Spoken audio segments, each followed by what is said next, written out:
ദിവസം ചെല്ലുന്തോറേ വീട്ടിൽ കാറുന്നവർക്ക് വലിയ ക്ഷീണം, തിന്നാനും കുടിക്കാനും ഇല്ലാഞ്ഞിട്ടല്ല. നമ്മളിങ്ങനെ കാണുമ്പോൾ ചോദിക്കും, അല്ല എന്താ ഹബീബെ വലിയ ക്ഷീണമുണ്ടല്ലോ. ഉസ്താദെ തോന്നേണ്ടതാ, അങ്ങനെ ക്ഷീണമൊന്നുമില്ല. താത്ത നല്ല ചക്കുക്കുരു പോലെ ഉരുണ്ടിരുന്ന താത്തയാണ്. ദിവസം ചെല്ലുന്തോറും താത്ത ഇങ്ങനെ മുരിങ്ങക്കോല് പോലെ ഉണങ്ങി വരുവാണ്. അപ്പോൾ താത്താട്ടെ ചോദിച്ചു, അല്ല താത്ത എന്താ ഒരു ക്ഷീണം? ഇല്ല ഉസ്താദെ, ഉസ്താദിന് തോന്നണതാണ്. ഈ രണ്ടാൾക്കും സംഗതി യഥാർത്ഥത്തിൽ ക്ഷീണമാണ്, പക്ഷെ പുറത്തു പറയാൻ നിവൃത്തിയില്ല. അതാണ് ക്ഷീണം എന്ന് പറഞ്ഞാൽ, ഞാനൊരു ഉദാഹരണം പറഞ്ഞാൽ, ഒരു ഗ്രില്ല്, ഒരു കമ്പിയൊക്കെ വളച്ചു കൂട്ടി ഒരു കൂടിനകത്ത് ഒരു ആട്ടിൻകുട്ടിയെ നമ്മൾ അതിനകത്ത് കൊണ്ടുവന്നിട്ടു. അതിനിഷ്ടപ്പെട്ട ഭക്ഷണവും പാനീയവും ഒക്കെ നമ്മൾ കൊടുക്കുകയാണ്. പിണ്ണാക്കും കൊപ്പറയും തവിടും ഇലയും ഒക്കെ കൊടുക്കുകയാണ്. ഒരു ചെറിയ ഒരു മറയുടെ തൊട്ടപ്പുറത്ത് ഒരു കടുവയെയും കിടത്തിയിരിക്കുക. ആ കൂട്ടി തന്നെ കൂട് രണ്ടും ഒന്നാ, ചെറിയൊരു മറയേ ഉള്ളൂ. അപ്പൊ ഈ കമ്പിയുടെ ഇടയിൽ കൂടെ ഈ ആടിന് കാണാം കടുവേനെ. എത്ര തീറ്റ കൊടുത്താലും ഈ ആട് നന്നാവില്ല. ഇത് തിന്നണതും കുടിക്കണതും എല്ലാം ത്രൂ പോവാണ്. കാരണം എന്താ, ഈ പഹയൻ എപ്പോഴാ ചാടനെന്ന് പറയാൻ പറ്റില്ല, പേടിച്ചിട്ട്. അപ്പൊ പേടി കുടുങ്ങിയാൽ ഒരു മനുഷ്യൻ നന്നാവൂല, ശാരീരികമായി ക്ഷീണിക്കും. ഇത് ഇന്ന് പല പാപ്പാമാർക്കും പല ഉമ്മാമാർക്കും സംഭവിച്ചുകൊണ്ടിരിക്കുകയാണ്. പുറത്ത് പറയാൻ നിവൃത്തിയില്ല. എന്തേ? കുടുംബത്തിൽ അവർ ഭയപ്പെട്ടാ ജീവിക്കുന്നത്. വളരെ ഓമനത്വത്തോടെ താലോലിച്ച് വളർത്തിയ മകൻ, അവൻ അവിടെ ഇവിടെയൊക്കെ ചില രോമങ്ങളൊക്കെ വന്നു കഴിഞ്ഞപ്പോ അങ്ങോട്ടൊന്നും പറയാൻ നിവൃത്തിയില്ല. പറഞ്ഞാൽ കടുവ ചാടനമാര് ചാടുവാണ്. പാപ്പാക്ക് വീട്ടിൽ നിന്ന് പുറത്ത് പോകാനും നിവൃത്തിയില്ല, ഭയപ്പെട്ട് ജീവിക്കുകയാണ്. മോളെ വലിയ കാര്യമായിട്ട് വളർത്തിക്കൊണ്ടുവന്നതാണ്. അതിനും അവിടെ ഇവിടെയൊക്കെ ഇത്തിരി ഇറച്ചിയും കാര്യങ്ങളൊക്കെ ഉണ്ടായി കഴിഞ്ഞപ്പോ അതിനോട് എന്തെങ്കിലും പറഞ്ഞു കഴിഞ്ഞാൽ ഭദ്രകാളി ചാടനമാര് ചാടുവാണ്. നിവൃത്തിയില്ല. വീടിന്റെ ഉള്ളിൽ നിന്ന് പോകാനും കഴിയില്ല. വൽ വലത് നബിയന റസൂലുള്ളാഹി. ദേഷ്യക്കാരായ മക്കളുണ്ടാവും. അപ്പൊ പിന്നെ എന്റെ വാമശിലാരെ ഇനിയിപ്പോ പറഞ്ഞിട്ട് കാര്യമുണ്ടോ? മക്കളൊക്കെ ദേഷ്യക്കാരാവുമെന്ന് തങ്ങള് പറഞ്ഞെങ്കിൽ ഇപ്പൊ അത് വരിക തന്നെ ചെയ്യൂലേ. ഇന്നിപ്പോ ആ രീതിയിൽ ആളുകൾ പലരും ഒക്കെ വ്യാഖ്യാനിക്കണേ. കാസർഗോഡിനെ ഒന്ന് പോണല്ലോ, അതായത് ഇങ്ങനെ അങ്ങോട്ട് പോയാൽ എളുപ്പത്തിൽ അങ്ങോട്ട് എത്താം. ഒരാൾ വഴി പറഞ്ഞു തരികയാണ്. ഇങ്ങനെയും വഴിയുണ്ട്, ഇങ്ങനെ അങ്ങോട്ട് പോയാൽ വഴി കറക്കം കൂടുതലാണ്, കട്ടറുണ്ട്, തന്നെയല്ല കണ്ട പട്ടിയും പൂച്ചയൊക്കെ ഉള്ള വഴിയാണ്, വളരെ സൂക്ഷിക്കണം. ബുദ്ധിയുള്ള ആരെങ്കിലും ഇങ്ങനെ പോവും? ബുദ്ധിയുള്ള ആൾ ഇങ്ങനെ തന്നെ പോവുള്ളൂ. അഷ്റഫുൽ ഖൽഖ് വഴികാട്ടിയാണ്. ലോകം അതിന്റെ അവസാനത്തിലേക്ക് എത്തുമ്പോൾ ഇന്ന പ്രതിസന്ധികളും വിഷമങ്ങളും നിങ്ങൾക്ക് വരാനുണ്ട് പടപ്പുകളെ, അതുകൊണ്ട് നിങ്ങൾ സൂക്ഷിച്ചോളാന്നായി പറഞ്ഞതിന്റെ അർത്ഥം. മക്കള് കോപക്കാരും ദേഷ്യക്കാരും ആകുന്ന ഒരു അവസ്ഥയിലേക്ക് മാതാപിതാക്കൾക്ക് അനുഭവപ്പെടുന്ന ഒരു അവസ്ഥ വരും. അതിനു മുമ്പ് ആ അവസ്ഥയിലേക്ക് മക്കൾ വരാതെ സൂക്ഷിച്ചോളാൻ, അതായി പറഞ്ഞു തന്നെ. ഈ സ്വഭാവം ഇവിടെ ഉണ്ടാവും, അതില്ലാതിരിക്കൂല. അതിനകത്ത് നമ്മുടെ മക്കൾ വിട്ടുപോകരുത്. അതിനാണ് നബി തങ്ങൾ ഈ മുന്നറിയിപ്പ് നോക്കരുത്. മക്കൾ ദേഷ്യക്കാരാവും. ഇന്നിപ്പോ അനുഭവിച്ചുകൊണ്ടിരിക്കുകയാണ്. വീട്ടിൽ നിന്ന് പുറത്തേക്ക് പോകാൻ പറ്റുമോ? ഇദത്തുഹിദൽ ഫൈഉ ദിബലാ വല്ലമാനതു മഗ്നമാ വസ്സകാതു മഗ്റമാ വതുഅല്ലിമ ലിഗൈരിദ്ദീൻ വഅതാ റജുലു ഇംറഅതുഹു വഅഖ ഉമ്മഹു വഅദ്നാ സദീഖഹു വഅഖ്സാ അബാഹു. ഭാര്യനെ അടുപ്പിച്ചുകൊണ്ടിട്ട് ഉമ്മാനെ അകത്തുന്ന മക്കള്, കൂട്ടുകാരനെ അടുപ്പിച്ചുകൊണ്ട് വാപ്പാനെ അകത്തുന്ന മക്കൾ, ഇതൊക്കെ എണ്ണി പറഞ്ഞു തന്നിരിക്കുക ലോകാനുഗ്രഹി നബീന റസൂലുള്ളാഹി. കല്യാണം കഴിക്കുന്നത് വരെയും ഒരു കുഴപ്പമില്ല, മോൻ ഭയങ്കര കാര്യമാണ്. എനിക്ക് മറക്കാൻ പറ്റാത്ത ഒരു അനുഭവമാണ് ഈ വടകരയിൽ. നിങ്ങളുടെ അപ്പുറമാണല്ലോ വടകര. വഴുത് കഴിഞ്ഞിട്ട് റെയിൽവേ സ്റ്റേഷനിലെ കമ്മിറ്റിക്കാരനെ കൊണ്ടാൻ വേണ്ടി വണ്ടിയെ കയറ്റിയപ്പോ കുറെ തള്ളമാർ ഓടി വരുവാണ്. ഞാൻ ഇതെന്താ ഈ പെണ്ണുങ്ങളൊക്കെ വണ്ടി എടുത്തേക്കും, സാറിനോട് വല്ലതും പറയാനായിരിക്കും. വന്നപ്പോ ഒക്കെ ഒരു 60 വയസ്സിന്റെ മുകളിൽ പ്രായമുള്ള സ്ത്രീകളാണ്.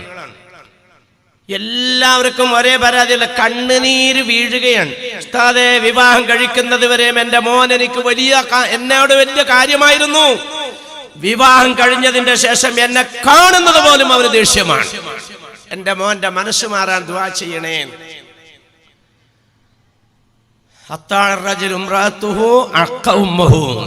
ഉമ്മാനെ ഇടങ്ങേറാക്കുന്ന മക്കള്, കെട്ടിയോളെ അടുപ്പിക്കുന്ന മക്കൾ രക്ഷപ്പെടില്ല കേട്ടോ. ഞാനിതൊന്നും വിഷയമായിട്ട് എടുക്കണില്ല. ഞാൻ ഇതൊന്നും അല്ല പറയണേ. ഞാൻ ഓതി വെച്ച ആയത്തും ഹദീസിലേക്കും ഇൻഷാ അല്ലാഹ് വരാൻ പോവുകയാണ്. ഇത് ചുമ്പാ നാക്കിൽ വന്നപ്പോൾ പറഞ്ഞു എന്ന് മാത്രമേ ഉള്ളൂ. ഒരു നിലയ്ക്കും രക്ഷപ്പെടൂല. റഗിമ അൻഫു സുമ്മ റഗിമ അൻഫു, നാണം കെടും നിർത്തണില്ലല്ലോ. സഹാബാക്കൾ വെച്ച് ആരാണ് റസൂലുള്ളാഹ്? ആഖുൽ വാലിദൈ, ഉമ്മാനെയും ബാപ്പാനെയും നശിപ്പിച്ച മക്കൾ രക്ഷപ്പെടൂല. റമളാൻ വരാൻ പോവല്ലേ, നോമ്പ് പിടിക്കണമെങ്കിൽ ഈ ഞാൻ ഒരു 2 ദിവസം ഈ തൊട്ടപ്പുറത്ത് പറഞ്ഞതാ, അതുകൊണ്ട് ഇവിടെ തുടങ്ങില്ല. നോമ്പിന്റെ മുന്നൊരുക്കം എന്നൊക്കെ പറഞ്ഞു കഴിഞ്ഞാൽ ഉണക്കലരി ഉണ്ടാക്കി വെക്കല്, ആശാളി റെഡിയാക്കി വെക്കല്, പിന്നെ ഉലുവ ഉണ്ടാക്കി വെക്കല് എന്ന് പറഞ്ഞാൽ തരിക്കഞ്ഞ് വേണം, ഇടിയപ്പം വേണം, പത്തിരി വേണം, ഇതൊക്കെ ഉണ്ടാക്കണമല്ലോ ഒരു മാസത്തേക്കുള്ള. അതൊക്കെ ഒരുക്കി വെക്കലാന്നല്ല. റമദാനിന്റെ മുന്നൊരുക്കം, റമദാൻ മാസത്തിനെ സ്വീകരിക്കാൻ തയ്യാറാകണമെങ്കിൽ 4 തെറ്റുകളിൽ നിന്ന് ഒഴിവാക്കാൻ തയ്യാറുള്ളത് മാത്രം ഇത് ചെയ്താൽ മതിയെന്ന്. അതാ മിമ്പറിന്റെ പടിയിലേക്ക് ഇപ്പൊ പറഞ്ഞേ. ഞാൻ ചുമ്മാ എന്ന് പറയാ, ചുമ്മാ. റമദാൻ മാസം ഫലപ്പെടാത്ത പാർട്ടിക്കാര് 4 ഉണ്ട്. അതാ എന്റെ മുന്നൊരുക്കം. ഫലപ്പെടാത്ത ആളുകൾ, ഒന്നാമത്തേത് ആഖുൽ വാലിദൈ, മാതാപിതാക്കളെ വേദനിപ്പിച്ച മക്കൾ. റമദാൻ മാസമായിട്ടും ഉമ്മാനെ ഒന്ന് കാണാനും വാപ്പാനെ ഒന്ന് വിളിച്ചുകൊണ്ടിരാനും തയ്യാറാത്തവനെ അല്ലാഹു സുബ്ഹാനഹു വ തആല അവന്റെ സർവ്വ അനുഗ്രഹത്തെയും വിട്ട് വിദൂരത്താക്കട്ടെ നബിയേ എന്ന് മുഖറബായ മലക്ക് ജിബ്രീൽ അഷ്റഫുൽ ഖൽഖ് നബീനാ റസൂലുള്ളാഹി വഖുൽതു ആമീൻ. മദീന മുനവ്വറയിലെ മിമ്പറിലുണ്ടായതാ, ചെറിയ സ്ഥലത്തല്ല ഇത്. ദുആ ചെയ്യുന്നത് മാലാഖമാരുടെ ലീഡറാ ബഹുമാനപ്പെട്ട മലക്ക് ജിബ്രീൽ അലൈഹിസ്സലാം. ആമീൻ പറഞ്ഞത് അഷ്റഫുൽ ഖൽഖാണ് നബീനാ റസൂലുള്ളാഹി. സാക്ഷികളായത് സഹാബി കന്നുജൂം എന്ന് വിശേഷിപ്പിച്ച സഹാബാക്കളാണ്. സ്ഥലം പുണ്യമാക്കപ്പെട്ട മദീന മുനവ്വറയിലെ മിമ്പറിലാണ്. മൂന്നാമത്തെ പടിയിലേക്ക് കയറിയപ്പോ ഉമ്മായോ ഉപ്പായോ നിന്റെ സഹായം ആവശ്യപ്പെടുന്ന ഒരു അവസ്ഥയിലേക്ക് എത്തിയെങ്കിൽ, അവരെ കൊണ്ട് നീ സ്വർഗത്തിൽ പോകാൻ തയ്യാറായിട്ടില്ലെങ്കിൽ അവനെ അള്ളാഹുവെ സർവ്വ അനുഗ്രഹത്തെ വിട്ട് വിദൂരത്താക്കട്ടെ നബിയെ. കടുപ്പ പിടിച്ച ദുആയ നബി തങ്ങളൊന്ന് അമാന്തിച്ചു ആമീൻ പറയാൻ. അപ്പോഴാ പറഞ്ഞ ആമീൻ പറ റസൂലുള്ളാഹ്, ഇത് അല്ലാഹ് പറഞ്ഞിട്ട് ചെയ്യുന്ന ദുആയാണ്. ഫഖുൽതു ആമീൻ. നമ്മളൊക്കെ ദുആറക്കുള്ള എന്തിനാ? തമ്മി കാണുമ്പോ തന്നെ എന്താ നമ്മളൊക്കെ പറയാ, ദുആ ചെയ്യണോട്ടോ, അങ്ങനെയല്ലേ തമ്മിൽ പറയാ. ഇത് ആരാ ദുആ പറഞ്ഞേക്കണേ? രക്ഷയില്ലല്ലോ മുസ്ലിയാരെ, കച്ചവടം ഡിമ്മാവുകയാണല്ലോ, കുടുംബത്തിൽ സമാധാനം ഇല്ലല്ലോ, ഗൾഫ് രക്ഷയില്ലല്ലോ, നാട് രക്ഷയില്ലല്ലോ, ആകെ പ്രശ്നങ്ങളാണല്ലോ, സ്വസ്ഥതയില്ലല്ലോ, സമാധാനം ഇല്ലല്ലോ. ഒരു അല്ലാഹു തആല ഒരു പടപ്പിന് വല്ല അനുഗ്രഹം ചെയ്യുന്നുണ്ടെങ്കിൽ അതിൽ നിന്നെല്ലാം ഈ പടപ്പിനെ അല്ലാഹ് വിദൂരത്താക്കട്ടെ എന്നാ ജിബ്രീൽ അലൈഹിസ്സലാമിന്റെ ദുആ. ഉമ്മായും ബാപ്പായും ചെറിയ കാര്യമല്ല. രണ്ടാമത്തെ കുടുംബബന്ധം മുറിക്കാതെ അത് കൂട്ടിച്ചേർക്കാൻ പറ്റാത്തവൻ റമദാൻ മാസത്തിൽ തറാവീഹ് നിസ്കരിക്കണ്ട, നോമ്പും പിടിക്കണ്ട. റഹ്മി ഇന്ന് ഏറ്റവും കൂടുതലായിട്ട് സമുദായത്തിന്റെ ഇടയിൽ ഉണ്ടായിക്കൊണ്ടിരിക്കുന്ന വലിയ നാശമാണിത്. എളാപ്പാടെ ഒരു പൈസ ഇവനക്ക് ആവശ്യമില്ല, ഇവന്റെ ഒരു പൈസ എളാപ്പാക്കും വേണ്ട, പക്ഷെ തമ്മിൽ മിണ്ടൂല, രക്ഷയില്ല. മുദ്മിനു ഖംദിൻ, ലഹരിയുമായിട്ടുള്ള ബന്ധം ഒഴിവാക്കിക്കോ. സർവ്വ കുഴപ്പത്തിന്റെ തലക്കെട്ടാണെന്ന് നബീന റസൂലുള്ളാഹി. വീഡിയോ വലി നിർത്താൻ തയ്യാറില്ലെങ്കിൽ നോമ്പ് പിടിക്കാൻ നിൽക്കണ്ട. സിഗരറ്റ് വലിക്കണ പരിപാടി നിർത്താൻ പറ്റൂല്ലെങ്കിൽ ഇടയത്താൻ വിളിക്കാൻ എണിക്കണ്ടെന്ന്, നോമ്പ് ഉറപ്പിക്കണ്ടെന്ന്. സൗന്ദര്യപ്പാക്കിന്റെ പാക്കറ്റ് പൊട്ടിച്ചിട്ട് ഉള്ളം കയ്യിലേക്ക് ഇട്ട് ഞെരടിയിട്ട് പല്ലിന്റെ ഇടയിൽ വെക്കണ പരിപാടി അവസാനിപ്പിക്കാൻ പറ്റൂലെങ്കിലേ റമദാൻ മാസത്തിലെ നോമ്പ് പിടിക്കാൻ നീ തുനിയണ്ടാൻ. എല്ലാ ലഹരിയാണ്, എല്ലാ ലഹരിയും കള്ളാണെന്ന് നബീന റസൂലുള്ളാഹി. മുശാഹിനുൻ, നാലാമത്തെ മനുഷ്യനാ, പിണക്കൊക്കെ ഉണ്ടാവും, പക്ഷെ 3 ദിവസം അവധി നബീന റസൂലുള്ളാഹി. ലാ യഹില്ലു ലിറജുലിൻ അൻ യഹ്ജറ അഖാഹു ഫൗഖ 3 ദിവസം. ആ 3 ദിവസം എത്തുന്നതിന് മുമ്പ് പോലീസ് സ്റ്റേഷനിലൊന്നും പോകണ്ട, പഞ്ചായത്ത് പ്രസിഡന്റിനെ കാണണ്ട, കമ്മിറ്റിക്കാരെ കാണണ്ട, അസ്സലാമു അലൈക്കും. അപ്പൊ മറ്റേ ആള് വലൈക്കും അസ്സലാം റഹ്മത്തുള്ളാ. സ്വർണം വിളക്കി ചേർത്തതുപോലെ ഒരടയാളം ഉണ്ടാവില്ല. ഇതിന് തയ്യാറില്ലെങ്കിൽ പണിക്ക് നിൽക്കേണ്ടതാണ്. ഇതാണ് റംളാൻ. നമ്മുടെ അടുത്തേക്ക് വരുവാണ്, നിസ്സാര ദിവസമുള്ളൂ. അള്ളാഹു കണ്ടുമുട്ടാനും അനുകൂലമായി മാസം സാക്ഷി വയ്ക്കുന്നവരിൽ പെടാനും ഈ മഞ്ഞ് പെയ്യുന്ന ഈ മൈതാനത്ത് വന്നിരിക്കുന്ന നമ്മളെല്ലാം അല്ലാഹു സുബ്ഹാനഹു വ തആല കബൂലാക്കി തന്ന് അനുഗ്രഹിക്കുമാറാകട്ടെ. അതിനുവേണ്ടി വന്നതാണ്. ഞാൻ ഒട്ടും വിശ്വസിക്കുന്നില്ല ഈ വന്നിരിക്കുന്ന പടപ്പുകളൊന്നും ഈ കോളേജിന്റെ കമ്മിറ്റിയെ ബോധ്യപ്പെടുത്താനാണോ, അല്ലെങ്കിൽ ബഹുമാനപ്പെട്ട പിന്നെ ഇവിടെ സ്വാഗതം പറഞ്ഞ ആദരണീയനായ ഉസ്താദ് അബ്ദുള്ള ഫൈദി അവരെ ബോധ്യപ്പെടുത്താനാണോ, അല്ലെങ്കിൽ എവിടെന്നോ ഒരുത്തം മഞ്ഞ് വഴുതു വരണമെന്നും പറഞ്ഞ അവനെ ബോധ്യപ്പെടുത്താൻ ഞാൻ അങ്ങനെയൊന്നും വിശ്വസിക്കണില്ല. നിങ്ങളെല്ലാം അടച്ചവനെ, നാളത്തെ സമയം, ഈ സമയം എന്റെ അവസ്ഥ എന്താണെന്ന് അറിയില്ല അല്ലാ. എന്റെ കാക്കും ഭാഗത്തും തലക്കും ഭാഗത്തും മീസാങ്കല്ലുകൾ നാട്ടപ്പെടുമോ എന്നറിയില്ല പടച്ചവനെ. പച്ചയായ എന്നെ ഇന്ന് തന്നെ കൊണ്ടുവന്ന് പച്ചയായ മണ്ണിന്റെ അടിത്തട്ടിലേക്ക് വെച്ച് മൂടുമോ എന്നറിയില്ല റബ്ബേ. പടച്ചവനെ, കണ്ണു തുറന്ന് ഇവിടെ ഇരിക്കാൻ നീ തന്ന അവസരം അല്ലാഹുവേ, 1000 റക്അത്ത് നിസ്കരിക്കുന്നതിനേക്കാൾ 100 ബയ്യത്ത് പരിപാലനത്തിൽ പങ്കെടുക്കുന്നതിനേക്കാൾ പവറുള്ള ഒരു മജ്ലിസ് ഇവിടെ സംഘടിപ്പിച്ചെങ്കിൽ അല്ലാ, ഞാൻ അവിടെ പോയി ഇത്തിരി നേരം ഇരിക്കട്ടെ അല്ലാ. അങ്ങനെ വന്നിരിക്കണതാ, അങ്ങനെ വന്നിരിക്കണ. അതുകൊണ്ട് ഇൻഷാ അല്ലാ ഇരുന്നവര് പരമാവധി ഇടയ്ക്ക് എഴുന്നേറ്റ് പോകാതെ ഇൻഷാ അല്ലാ കേട്ടോ, മാക്സിമം 2 മണിക്കൂർ, അതിൽ കൂടുതൽ വിടൂല. മാക്സിമം 2 മണിക്കൂർ, അങ്ങനെയൊന്നും അല്ല പറയല്, പക്ഷെ മാക്സിമം 2 മണിക്കൂറിൽ നിർത്തിക്കോളാം ഇൻഷാ അല്ലാ. അല്ലാഹു സുബ്ഹാനഹു വ തആല പറയണ ഭാവിക്കും കേൾക്കുന്ന അള്ളാഹുവിന്റെ അടിയാറുകളായ നിങ്ങൾക്കും ഇരുലോകത്തും ഫലപ്പെടുന്ന നാഫിയ ഇൽമാക്കി മജ്ലിസിനെ അല്ലാഹ് കബൂലാക്കുമാറാകട്ടെ. അപ്പൊ ഞാൻ പറഞ്ഞു തന്നെ എന്താണെന്നറിയോ? ഇവിടെ ശ്രദ്ധിച്ചോ, എന്താ പറഞ്ഞു വന്നത്? മക്കള് ദേഷ്യക്കാരാവും. അപ്പൊ കുടുംബത്തിൽ നിന്ന് പുറത്തേക്ക് പോകാൻ പറ്റുമോ? മോനെ പേടിച്ചിട്ടാ ഇവിടെ ഉമ്മ ഇരിക്കണേ, മോളെ പേടിച്ചിട്ടാ വാപ്പ ഇരിക്കണേ, മിണ്ടാ നിവൃത്തിയില്ല. എന്റെ സഹോദരങ്ങളെ, ഈ ദുനിയാവിലൊരു മനുഷ്യൻ ഈ പാടുപെടുന്നതെല്ലാം ആർക്ക് വേണ്ടിയാ? നിങ്ങൾ ഓരോരുത്തരും ആത്മപരിശോധന നടത്തി നോക്കി. 30 കൊല്ലം ഗൾഫിൽ പോയ കാക്കാട്ടെ വിളിച്ചിട്ട് ചോദിച്ചു നോക്കിയാ, ഇയാളിപ്പോ എത്ര കൊല്ലം ആയിടാവേ? ഇപ്പൊ 30 കൊല്ലമായി മുസ്ലിയാരെ. ഇനി നിർത്താൻ പാടില്ല. ഇനിയിപ്പോ ഈ പുരുഷായുസ് തീരാറായല്ലോ ഇവിടെ. അത് പറ്റ ഒരു 15 കൊല്ലം കൂടെ പോണം. എന്തിനാ? ഞാൻ ഇടങ്ങേറായാലും കുഴപ്പമില്ല മുസ്ലിയാരെ, എന്റെ മക്കൾക്ക് ഇടങ്ങേറ് വരരുത്. മരുഭൂമി പോയി ചുട്ടുകൊള്ളണ വെളുത്തിടുന്ന പണിയെടുക്കണ കാക്ക പറഞ്ഞത്, ഞാൻ ഇടങ്ങേറായാലും വിഷമമില്ല, എന്റെ മക്കൾക്ക് വിഷമം വരരുത്. രാവിലെ 4 മണിക്ക് അടുക്കള കയറിയ വീട്ടുകാരിയാണ് താത്ത. രാത്രി 11:30 മണിയായിട്ടും അടുക്കള പണി തീർന്നിട്ടില്ല. എന്തിനാ താത്തായി പാടുപെടുന്നത് മുസ്ലിയാരെ? ഞാൻ വിഷമിച്ചാലും വേണ്ടില്ല, എന്റെ മക്കൾ വിഷമിക്കരുത്. നിങ്ങളെടുത്ത് നോക്കിക്കോ, സർവ്വ മാതാപിതാക്കളും രാവിലെ 6 മണിക്ക് കമ്പനിയിൽ വന്ന് കയറിയിട്ട് 6 മണിക്ക് വീട്ടിൽ പോകേണ്ട കാക്ക വീണ്ടും കയ്യും പോകാൻ കഴുകി പിന്നെ ജോലി കയറുവാണ്. എന്താണ് 12 മണിക്കൂർ പണി കൊടുത്തിട്ട് വീട്ടിൽ പാത്ത് ഞാൻ ഓവർ ടൈം എടുത്തിരിക്കുക. എന്തിനാ ഈ പാടുപെടണേ? ഞാൻ പാടുപെട്ടാലും കുഴപ്പമൊന്നുമില്ല, എന്റെ മക്കൾക്ക് വിഷം വരരുത്.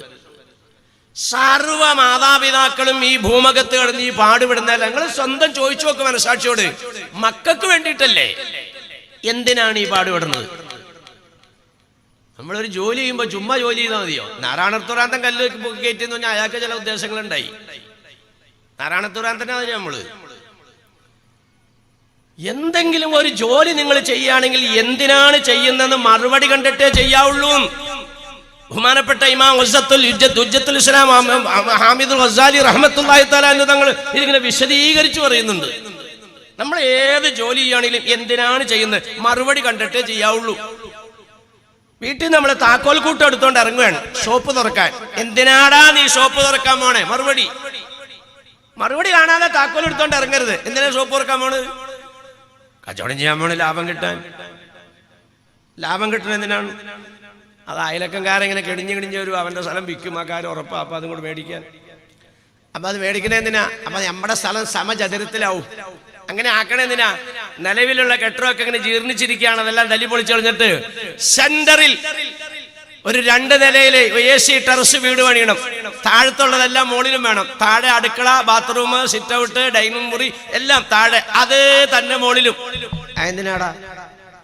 അതെന്തിനാന്ന് ചോദിച്ചാലേ ഇപ്പോഴത്തെ പെണ്ണുമുള്ള മാങ്ങാത്തൊലി പോലെ ഉണങ്ങിയതാണ്. അതിനെ മക്കളെ താഴത്തെ നിലയിൽ താമസിപ്പിക്കുക. ഒരു 18 വയസ്സ് കഴിഞ്ഞ ഓർണത്തിനെ കെട്ടിക്കൊണ്ടിട്ട് അവളെ ഞാനായിട്ട് മോളിൽ താമസിക്കുക. അപ്പോൾ റെഡി, ഓക്കെ, എന്നാ കച്ചവടം ചെയ്യാൻ പൊക്കോ. താക്കോല് കൂട്ടെടുത്ത് കയ്യിൽ വെച്ചവൻ മറുപടി കണ്ടതാ ഇപ്പൊ കണ്ടേ. ഇതേതെങ്കിലും നടക്കുവോ ചങ്ങാതിമാരെ? നടക്കുവോ? ഷോപ്പിന്റെ ലോക്കിൽ കൊണ്ടുപോയി താക്കോൽ ഇടാന്ന് നിനക്ക് ഉറപ്പുണ്ട്. ഞാൻ എന്റെ നഗ്ന നേത്രങ്ങളെ കൊണ്ട് നേരിട്ട് കണ്ടതാണ്. സുബഹിസ്കരിക്കാൻ വീട്ടിൽ നിന്ന് വീട് കൂട്ടിക്കൊണ്ടുവന്ന കാക്ക. ഞാൻ ആ പള്ളിയിൽ മൗമുമായിട്ട് നിസ്കരിച്ചോണ്ടിരിക്കുമ്പോ എന്തോ മറിഞ്ഞാടുന്ന ശബ്ദം. ഇമാം ഉസ്താദ് പെട്ടെന്ന് സലാം ഇട്ടിട്ട് പുറകോട്ട് തിരിഞ്ഞു നോക്കിയിട്ട് ചാടിയാൻ കഴിഞ്ഞേറ്റു. അപ്പൊ ഞങ്ങളും തിരിഞ്ഞു നോക്കി, ഒരു മനുഷ്യൻ ഇങ്ങനെ കിടക്കുകയാണ്, കയ്യും കാലും ഞെട്ടി. ഹത്തീബ് ഉസ്താദ് ഓടിച്ചെന്നിട്ട്, എന്താ കൊച്ചുമ്മറുക്ക? അയാളുടെ പേരതാണ് കൊച്ചുമ്മർ. എന്താണ് കൊച്ചുമ്മറുക്കോ? മിണ്ടണില്ല. ഉസ്താദ് ആ മനുഷ്യന്റെ തല പൊക്കി മടിയിലേക്ക് വെച്ചു. വേറൊരു കാക്ക ഇതിന്റെ മനുഷ്യന്റെ നെഞ്ചത്തേക്ക് ഇങ്ങനെ തിരുമ്മി. വായിൽ നിന്നും മൂക്കിൽ നിന്നും എന്തൊക്കെ ദ്രാവകം വരികയാണ്. ഞാൻ നോക്കി നിൽക്കുകയാണ്.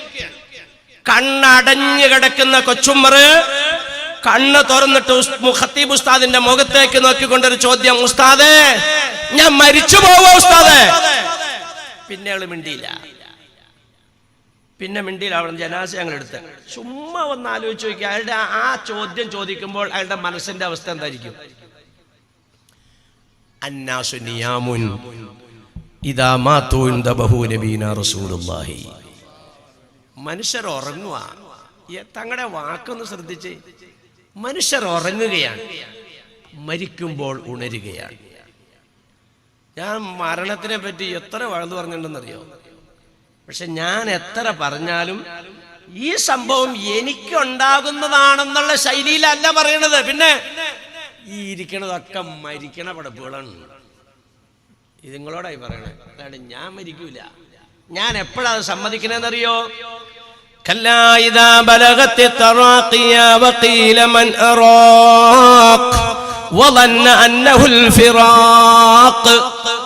കാലിൽ നിന്നിതാ അങ്ങോട്ട് വരികയാണ്. അല്ലാഹുവേ താങ്ങാൻ പറ്റണില്ലല്ലോ അല്ലാ. പടച്ചവനെ കാലനങ്ങളില്ലല്ലോ റബ്ബേ. അല്ലാഹുവേ കയ്യനങ്ങളില്ലല്ലോ അല്ലാ.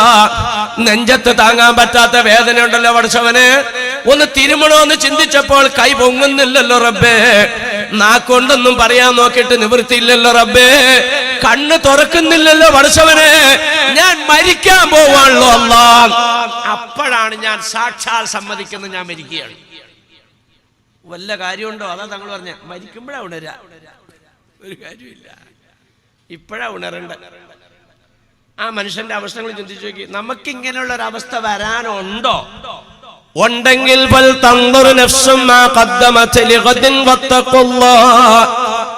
ഇതാ ബറാഅത്ത് കഴിഞ്ഞു. അതാണ് കണക്കെടുപ്പിന്റെ ദിവസം ബറാഅത്ത്. കഴിഞ്ഞ ബറാഅത്ത് മുതൽ ഈ ബറാഅത്ത് വരെ ഒരു കൊല്ലം ഞാൻ പള്ളിക്കാട്ടിലേക്ക് അടുത്തല്ലോ റബ്ബേ. ഒരു കൊല്ലം എന്റെ കുടുംബത്തിൽ നിന്ന് അകന്നല്ലോ തമ്പുരാനെ. ഒരു കൊല്ലം എന്റെ കച്ചവടശാലയിൽ നിന്ന് അകന്നല്ലോ തമ്പുരാനെ. ഒരു കൊല്ലം ഞാൻ ഖബറിലേക്ക് അടുത്തല്ലോ തമ്പുരാനെ. ഒരു കൊല്ലം എന്റെ ഇണയിൽ നിന്നും മക്കളിൽ നിന്നും അകന്നല്ലോ പടച്ചവനെ. ഒരു കൊല്ലം ഞാൻ മുങ്കർ നക്കീറിലേക്ക് അടുത്തല്ലോ തമ്പുരാനെ. പടച്ചവനെ ഈ കഴിഞ്ഞ ഒരു കൊല്ലക്കാലം ഈ അടുത്തതായ ഒരു കൊല്ലത്തേക്ക് ഈ അടുത്തതായ കാര്യത്തിലേക്ക് ഞാൻ എന്ത് ചെയ്തു തമ്പുരാനെ? അതാണ് ഷഅബാൻ 15. എന്നിട്ട് ഞാൻ ഒന്നും ചെയ്തിട്ടില്ലല്ലോ അല്ലാ, ഒന്നും സമ്പാദിച്ചിട്ടില്ലല്ലോ അല്ലാ. അപ്പൊ ഇതാ ഹോൾസെയിൽ കച്ചവടം ഇവിടെ തുടങ്ങാൻ പോവാണ്. റമദാൻ 1 മുതൽ ഹോൾസെയിൽ ബിസിനസ് ആണ്. ഒരെണ്ണം ചെയ്താൽ 70 മുതൽ 70,000 വരെ. ഒരു സുന്നത്ത് ചെയ്താൽ ഫർളിന്റെ കൂലി ഈ വാരിക്കോരി കൊടുക്കുകയാണ്. പോരായ്മകൾ പരിഹരിച്ചു. എന്നിട്ടും തിരുത്താൻ തയ്യാറില്ലാത്തവന് ഈ ദുനിയാവിൽ സർവ്വ അനുഗ്രഹത്തെ വിട്ട് അള്ള വിദൂരത്താക്കട്ടെ എന്ന് ചിന്തിച്ചു നോക്ക. ചെറിയ കാര്യമല്ലേ അടുത്ത് വരാൻ പോണെ. ഹോൾസെയിൽ ബിസിനസ് തുടങ്ങിയ റമദാനിന്റെ പെരിയങ്ങ് കണ്ടാൽ അതിന് മുമ്പ് വിക്കരിച്ച് നിൽക്കാറല്ല. ഞാൻ ചോദിക്കട്ടെ, ഇവിടെ എഞ്ചിനീയർമാരുണ്ടല്ലോ, മാസം എത്ര കിട്ടും? മാക്സിമം 2 ലക്ഷം രൂപ കിട്ടുമായിരിക്കും. അതേ എഞ്ചിനീയർ ഗൾഫിലേക്ക് കഴിഞ്ഞാൽ എത്ര കിട്ടണേ? 10 ലക്ഷം. ഇവിടുത്തെ പണി തന്നെ അവിടെ ചെയ്യണേ. എന്തേ? സ്ഥലം മാറി, പണി ഒന്നാ. ഷഅബാനിൽ ഒരു ഫർള് നിൽക്കുമ്പോ ഒരു ഫർളിന്റെ കൂലി ഉള്ളൂ. പിറയം കൊടുക്കണ്ട റമദാനിലും കൂടെ ചെയ്താൽ 70,000 ഫർളിന്റെ കൂലിയാ. ടൈം മാറി, സ്ഥലം മാറി, ടൈം മാറി. അല്ലാ, കഴിഞ്ഞ വർഷം അസ്സലാമു അലൈക യാ ശഹ്റ റമദാൻ നമ്മുടെ വന്യനായ ഖത്തീബ് ഉസ്താദ് മെമ്പറിൽ നിന്ന് പറയുമ്പോൾ എത്ര മനുഷ്യരാ കണ്ണുനീർ വാർത്തത പടച്ചവനെ. ഇനി ഇങ്ങനെ ഒരു സലാം കേൾക്കാൻ ഈ ഭൂമിയിൽ ഞാൻ ഉണ്ടാകുമോ അല്ലാ? ഷഅബാൻ വരെ എത്തിച്ചു. എന്നാ ഞാൻ സിറ്റ് ഔട്ടിൽ എത്തിയിരുന്നു. ഇനി ഉള്ളിലേക്ക് കയറാം. വാതിൽ തുറന്നാൽ മതി, ഉള്ളിലേക്ക് കയറാം. പാപങ്ങൾ കരിച്ചു കളയാനല്ല ഈ മാസം നീ ഞങ്ങൾക്ക് അനുകൂലമാക്കി തരണേ തമ്പുരാനെ. പൊന്നാര നബി തങ്ങൾ എണ്ണിപ്പറഞ്ഞ എല്ലാ ദുസ്വഭാവത്തിൽ നിന്നും ഒഴിവായിക്കൊണ്ട് ഈ മാസത്തിനെ സ്വീകരിക്കാൻ ഒരുങ്ങിയ നല്ല മനുഷ്യന്മാരുടെ കൂട്ടത്തിൽ പടച്ചവനെ മജ്ലിസിൽ വന്ന് ഞങ്ങളൊക്കെ കബൂലാക്കണേ റബ്ബേ. നന്നായിട്ട് ദുആറുന്നു. നല്ല മജ്ലിസാ. ദുനിയാവിൽ നമ്മളിപ്പോ ഈ പറഞ്ഞ മരണത്തെ പറ്റി ഓർക്കണ്ടാത്ത ഒരൊറ്റ പടുപ്പുകൾ ദുനിയാവിലുള്ളൂ. ഒരൊറ്റ പടുപ്പുകൾ, അത് ഇതിന്റെ ഉള്ളിലുള്ളതാ. അതിനെ വെച്ചോണ്ടാ ഇപ്പൊ ആമീൻ പറഞ്ഞു. മുത്താലിമീങ്ങൾക്ക് മരണത്തെ പറ്റി ഓർക്കണ്ടാണ്, അവരുടെ പവറുകൾ എന്ത് ചെയ്യും? ബാക്കി ആരും അതിൽ നിന്ന് ഒഴിവല്ല. പോട്ടെ പോട്ടെ, എന്താ അപ്പം ഞാൻ പറഞ്ഞു വന്നെന്താ, ഈ മനുഷ്യന്റെ ജനാസ എന്നിട്ടാ പള്ളിയിൽ നിന്ന് എടുത്തു, ഞാനോടുകൂടി എടുത്ത് വീട്ടിലേക്ക് കൊണ്ടുപോയി ചെന്ന് കഴിഞ്ഞപ്പോൾ ഡോറ് പൂട്ടിയേക്കുവാണ്.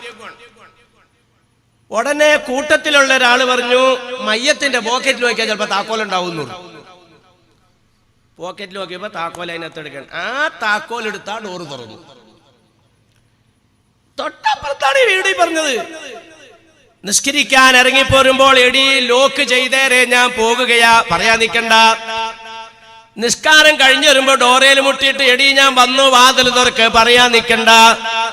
ഭാര്യ അവളുടെ ഇഷ്ടാനുസരിച്ച് അവൾ ഇബാദത്ത് ചെയ്യട്ടെ, പോകാൻ നേരത്ത് ഞാനങ്ങ് പൂട്ടിക്കൊണ്ടു പോകാം. നിസ്കാരം കഴിഞ്ഞ് വരുമ്പോൾ എനിക്ക് ആ താക്കോലിട്ട് തുറന്ന് അകത്തേക്ക് കയറാം. പൂട്ടിക്കൊണ്ടു വന്നവൻ തൊട്ടടുത്തുള്ള പള്ളിയിൽ നിന്ന് തുറക്കാൻ വേണ്ടി ചെന്നില്ല. പടപ്പേ, ഇതാ സുബഹത്തബന തന്തദറുൽ മസാഅത്ത്. ഇന്ന് സൂര്യാസ്തമയത്തിന് ഇവിടെ ഉണ്ടായിരുന്നതാ, നാളെ ഉദയത്തിന് ഉണ്ടാകുമെന്ന് പ്രതീക്ഷിക്കേണ്ടെന്ന് നബിയുനാ റസൂലുള്ളാഹി. ഇത് കഥ പറയണാണോ മാനികളെ, കഥ പറയണാണോ? നമുക്ക് ഓരോരുത്തർക്കും ബാധകമാവുന്ന പച്ചപരമാർത്ഥല്ലേ പറഞ്ഞു. അപ്പൊ ഞാൻ പറഞ്ഞു വന്നെന്താ, ഈ കച്ചവടം ചെയ്യാൻ വേണ്ടി താക്കോലെടുത്തവനക്ക് ഇപ്പൊ ഈ അവിടെ പോയി തുറക്കാൻ പറ്റുമോ? ഇനി തുറന്നുന്നിരിക്കട്ടെ, ലാഭം കിട്ടുന്നെന്താ ഉറപ്പ്? ഇനി ലാഭം കിട്ടിയെന്നിരിക്കട്ടെ, കാതി അയലക്കങ്കാരന്റെ സ്ഥലം കിട്ടുമെന്ന് വല്ല ഉറപ്പുണ്ടോ? ഇനി സ്ഥലം കിട്ടിയെന്നിരിക്കട്ടെ, പെര മടിയൂന്ന് വല്ല ഉറപ്പുണ്ടോ? ഇനി പെരയെ മടുത്തുന്നിരിക്കട്ടെ, ഇതെല്ലാം നടന്നുന്നിരിക്കട്ടെ. തുറക്കുകയും ചെയ്തു, കച്ചവടവും ചെയ്തു, ലാഭവും കിട്ടി, അപ്പുറത്തവന്റെ സ്ഥലവും മേടിച്ചു, കെട്ടുവും പണിതു, ഒക്കെ കിട്ടിയെന്നിരിക്കട്ടെ. മോളില് 18 വയസ്സുള്ളൊരു പെണ്ണിനെ കൊണ്ടുവന്നിട്ട് മോളിൽ കയറ്റി കിടത്താൻ നിന്റെ പെണ്ണുമുള്ള അമ്മയ്ക്കും അവൾ അടിയിൽ തീ വയ്ക്കും. ബാക്കി എല്ലാം സമാനമുള്ളവരെ പെണ്ണുമുള്ള അമ്മയ്ക്കുവോ?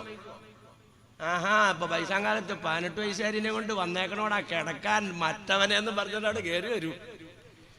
നടക്കുവോ നിങ്ങൾ പറ?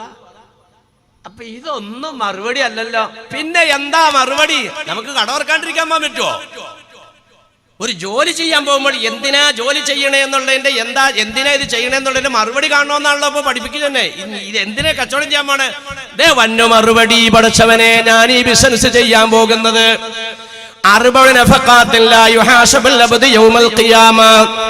നാളെ മഹ്ശറയിൽ 4 വഴിക്ക് ചെലവഴിക്കുന്നതിന് കണക്കേ ചോദിക്കൂല. നബിയുനാ റസൂലുള്ളാഹി. 1 രൂപ 1 രൂപ എങ്ങനെ നീ സമ്പാദിച്ചു, അതെങ്ങനെ ചെലവഴിച്ചു എന്ന് കംപ്ലീറ്റ് സമ്പത്തിനെ പറ്റിയും സമാധാനം പറയാണ്ട്. ഹദീസ് അങ്ങനെയല്ലേ? 4 കാര്യത്തിന് സമാധാനം പറയാണ്ട് നിന്റെ പാത അനക്കാൻ അനുവദിക്കില്ല. അതിൽപ്പെട്ടതാണ് സമ്പത്ത്. എങ്ങനെ ഉണ്ടാക്കി?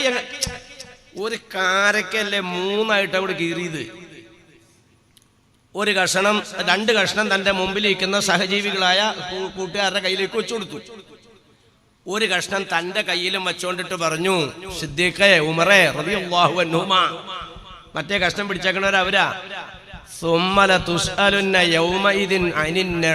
ഈ ഈന്തപ്പനക്ക് പഴത്തിന്റെ കീറിനെ പറ്റിയും അവിടെ സമാനം പറയേണ്ടി വരുമെന്ന് നബിയുനാ റസൂലുള്ളാഹി. 1 ഈന്തപ്പഴം 3 കീറിയതായി പറഞ്ഞത്. ഞാൻ ചോദിക്കട്ടെ, അപ്പൊ എല്ലാത്തിനും സമാനം പറയണ്ടേ? പക്ഷേ അതേ നാവുകൊണ്ട്, ഇത് പ്രഖ്യാപിച്ച പരിശുദ്ധ നാവുകൊണ്ട് ലോകത്തിനോട് പ്രഖ്യാപിച്ചു, 4 വഴിക്ക് നിങ്ങൾ വാരിക്കോരി ചെലവഴിച്ചോ, ഒരു കണക്കും ചോദിക്കാതെ. ഹിസാബ് എന്ന് ഖുർആൻ പറഞ്ഞില്ലേ? കണക്കില്ലാതെ പ്രതിഫലം വാരിത്തരുന്ന നന്മയാണ് 4 ചെലവ്. ഏതാണെന്നറിയോ? 4 ചെലവ്. നഫഖത്തുഹു അലാ അബവൈ. മക്കള് മാതാപിതാക്കൾക്ക് ചെലവഴിക്കുന്നതിന് കണക്ക് ചോദിക്കാതെ വാരിക്കോരി പ്രതിഫലം കിട്ടുമെന്ന് നബിയുനാ റസൂലുള്ളാഹി. നഫഖത്തുഹു അലാ ഇയാലിഹി. ഭർത്താവ് ഭാര്യയ്ക്കും മക്കൾക്കും ചെയ്യുന്നത് കണക്കില്ലാതെ പ്രതിഫലം വാരിക്കോരി കിട്ടുന്ന നന്മയാണെന്ന് നബിയുനാ റസൂലുള്ളാഹി. പിന്നെ 2 വന്ന മാസ നഫഖത്തു അലാ സുഹൂരി വ നഫഖത്തു അലാ ഫിത്രി. നോമ്പ് തുറക്കാൻ വേണ്ടി, നോമ്പ് പിടിക്കാൻ വേണ്ടി. കണ്ടില്ലേ നോമ്പ് തുറ? നോമ്പൊക്കെ വന്നു കഴിഞ്ഞാൽ എവിടെയെങ്കിലും ദിവസം കിട്ടാത്ത എന്തുകൊണ്ടാ? ബോധമില്ലാണ്ടല്ല. ഇവിടെ ചില ആൾക്കാർ പറഞ്ഞ ഈ അറബികൾക്ക് വട്ടാണ്. റമദാൻ മാസത്തിൽ അങ്ങോട്ട് അറബിലേക്ക് ചെന്നാൽ വലിച്ചോണ്ട് കിടക്കുകയാണ്.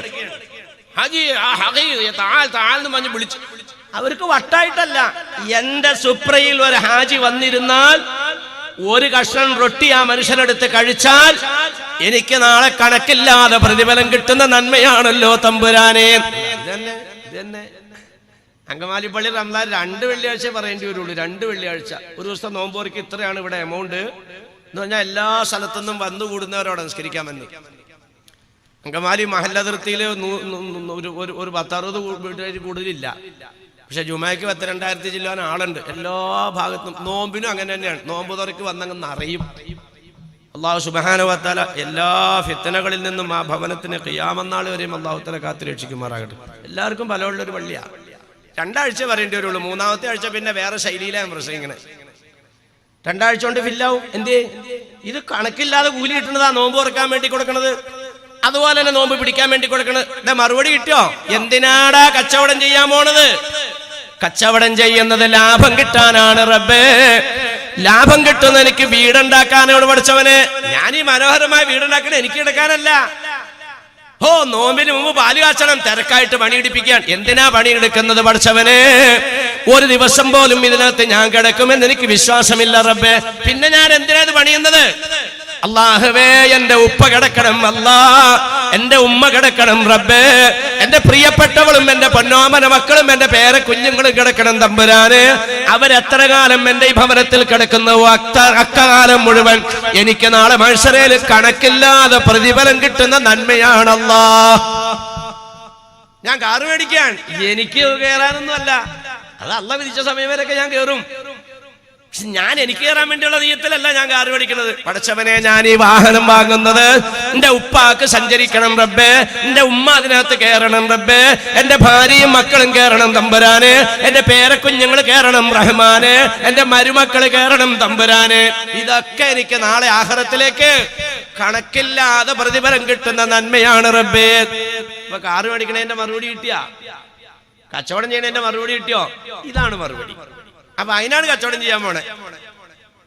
കുടുംബത്തിന് വേണ്ടിയിട്ടുള്ള സമ്പാദ്യം ഉണ്ടാക്കിയെടുക്കണം, എനിക്കിത് വാരി കൊണ്ടുപോകാനല്ല. ജനങ്ങളെ ഇതുപോലെ എന്തിനാണ് മക്കളെ വളർത്തുന്നത്? മറുപടിയാണ്. ഞാൻ ചില സ്ഥലത്ത് ചോദിക്കാറുണ്ട്, എന്താ അപ്പൊ മറുപടി? അതിനാ വലിയ പെരുന്നാൾ വരുമ്പോ മുസ്ലിയാരെ നമ്മുടെ ഈ ഇവിടെ പള്ളിയുടെ അവിടെ കൊണ്ടുവന്ന് ജുമാഅത്ത് പള്ളിയുടെ പറമ്പിൽ കൊണ്ടുവന്നിട്ട് ഉളുഹിയ അറുത്ത് കൊടുക്കാനാണ് ഞാൻ എൻ്റെ മോനെ വളർത്തുന്നത്. അൽഹംദുലില്ലാ. അപ്പൊ ക്ഷീണിക്കാൻ പാടില്ല പൊന്നാര ഹബീബേ. കൂടുതൽ ഇറച്ചി ഉണ്ടെങ്കിലല്ലേ എല്ലാ വീട്ടിലേക്കും ഓരോ കഷ്ണം പോവുള്ളൂ. അപ്പൊ മക്കൾ ക്ഷീണിക്കരുത്, വലിയ പെരുന്നാൾ നമുക്ക് അറുത്തു കൊടുക്കാം. മറുപടിയാണോ? ആർക്കും എല്ലാവർക്കും അങ്ങനെയാണല്ലോ, മക്കൾ ക്ഷീണിക്കാൻ പാടില്ല. ഞാൻ ക്ഷീണിച്ചാലും വേണ്ട, മക്കൾ ക്ഷീണിക്കാൻ പാടില്ല. അത് മറുപടിയാണോ? അങ്ങനെ ഒരു അറക്കൽ ഇവിടെ വലിയ പെരുന്നാളിന് ഇവിടെ ഈ പള്ളിപ്പറമ്പിൽ ഉണ്ടായാൽ ആരെങ്കിലും ആ വലിയ പെരുന്നാളിന് ഇറച്ചി മേടിക്കാൻ വരുമോ? അറുത്ത ഇറച്ചിയൊക്കെ ബാലൻസ് ആവൂലേ? കാരണം ഈ ചോര എവിടെയൊക്കെ തെറിച്ചെന്ന് അറിയാൻ പറ്റില്ല. അപ്പൊ അത് മറുപടി അല്ലല്ലോ. പിന്നെ എന്താണ് മറുപടി? ദേവന്നു മറുപടി, മൻ ഖറഅൽ ഖുർആൻ വഅമില ബിമാ ഫീ അൽബസല്ലാഹു വാലിദൈഹി താജൻ യൗമൽ ഖിയാമ ലൗഹു അശ്റ മിൻ ലൗഇ ശംസി. മറുപടി കിട്ടി. എന്തിനാ ഞാൻ എൻ്റെ പൊന്നുമക്കളെ വളർത്തുന്നത്? ഭയാനകമായ മനുഷ്യരേൽ മനുഷ്യരിങ്ങനെ നെട്ടോട്ടം ഓടുകയാണ്. ആൾക്കാർ ഇതൊക്കെ കേൾക്കുമ്പോൾ വളരെ ഈസി ആയിട്ടുണ്ടാവും. ഇപ്പൊ പിന്നെ മനുഷ്യരെ യുക്തിപരമായി ചിന്തിക്കുന്ന അവസ്ഥയിലേക്ക് അങ്ങനെ പോയി. ഇപ്പൊ യുക്തിവാദികളുടെ ലോകമാണ്. ആരും ആക്ഷേപം ഒന്നും പറയണ്ടാട്ടാ. മൊബൈൽ ഇങ്ങനെ തോണ്ടിയിട്ട് അല്ലോ റസൂലിനെ പറ്റി പറഞ്ഞു നോക്കിക്ക്, അള്ളാഹിനെ പറ്റി പറഞ്ഞ വർത്താനം കേട്ടോ. മൊബൈലിൽ യുക്തിവാദി പറയണ കേട്ടോണ്ടേ കൂടുതൽ മുസ്ലിങ്ങളാ. യുക്തിവാദികളുടെ സംവാദവേദി എടുത്തു നോക്കിക്കോ, സംഘാടകർ കൂടുതൽ എക്സ് മുസ്ലിമാണ്, സംഘടിപ്പിച്ചേക്കുന്നത് കൂടുതൽ എക്സ് മുസ്ലിമാണ്. അഭിമാനത്തോടെ പറയും ഞങ്ങൾ എക്സ് മുസ്ലിങ്ങളാണ് എന്ന് പറഞ്ഞാൽ അതിന് ഞങ്ങൾ പുറത്തു വന്നവരോട് അഭിമാനത്തോടെ പറയാ. നിരീശ്വരവാദികളുടെ സംവാദവേദി എടുത്തു നോക്കിക്കോ, സംഘാടകർ കൂടുതലും സംഘടിപ്പിച്ചേക്കുന്ന കൂടുതലും മുസ്ലിം നാമധാരികളാണ്. എല്ലാത്തിന്റെ മുമ്പിൽ അങ്ങനെ തന്നെയാണ്. കോടിക്കണക്കിന് രൂപയുടെ മയക്കുമരുന്ന് കൊച്ചു കേരളത്തിലേക്ക് വരുമ്പോൾ എക്സൈസ് വകുപ്പ് പറയുന്നു 80% ഉപയോഗിക്കുന്നത് മുസ്ലിങ്ങളാണ്. ചിന്തിച്ചു നോക്കിയ 80%.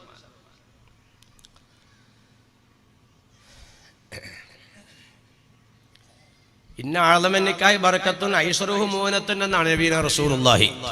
ലളിതമായ വിവാഹത്തിലാണ് അള്ളാന്റെ ബർക്കത്ത്. ഏറ്റവും കൂടുതൽ ആർഭാടം നടക്കണ എവിടെയാ?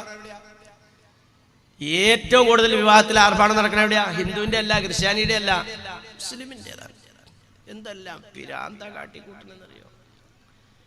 ഈ അടുത്ത ദിവസം കണ്ടതാ, ഒരുത്തൻ ഒരു വാട്ടർ ബോട്ടിൽ തോളത്തിട്ട് ഒരു സ്കൂൾ സഞ്ചിയും പുറത്തിട്ട് ഒരു കളസമൊക്കെ കയറ്റി പള്ളിക്കുടത്തിൽ പോണ ചെറുക്കൻ്റെ മാതിരി വെള്ളം കുടിച്ചിട്ട് അങ്ങോട്ട് ചാടും ഇങ്ങോട്ട് ചാടും. പെണ്ണെട്ടാൻ വന്നങ്ങളെ പുതിയാപ്പിളയെ പറഞ്ഞ്.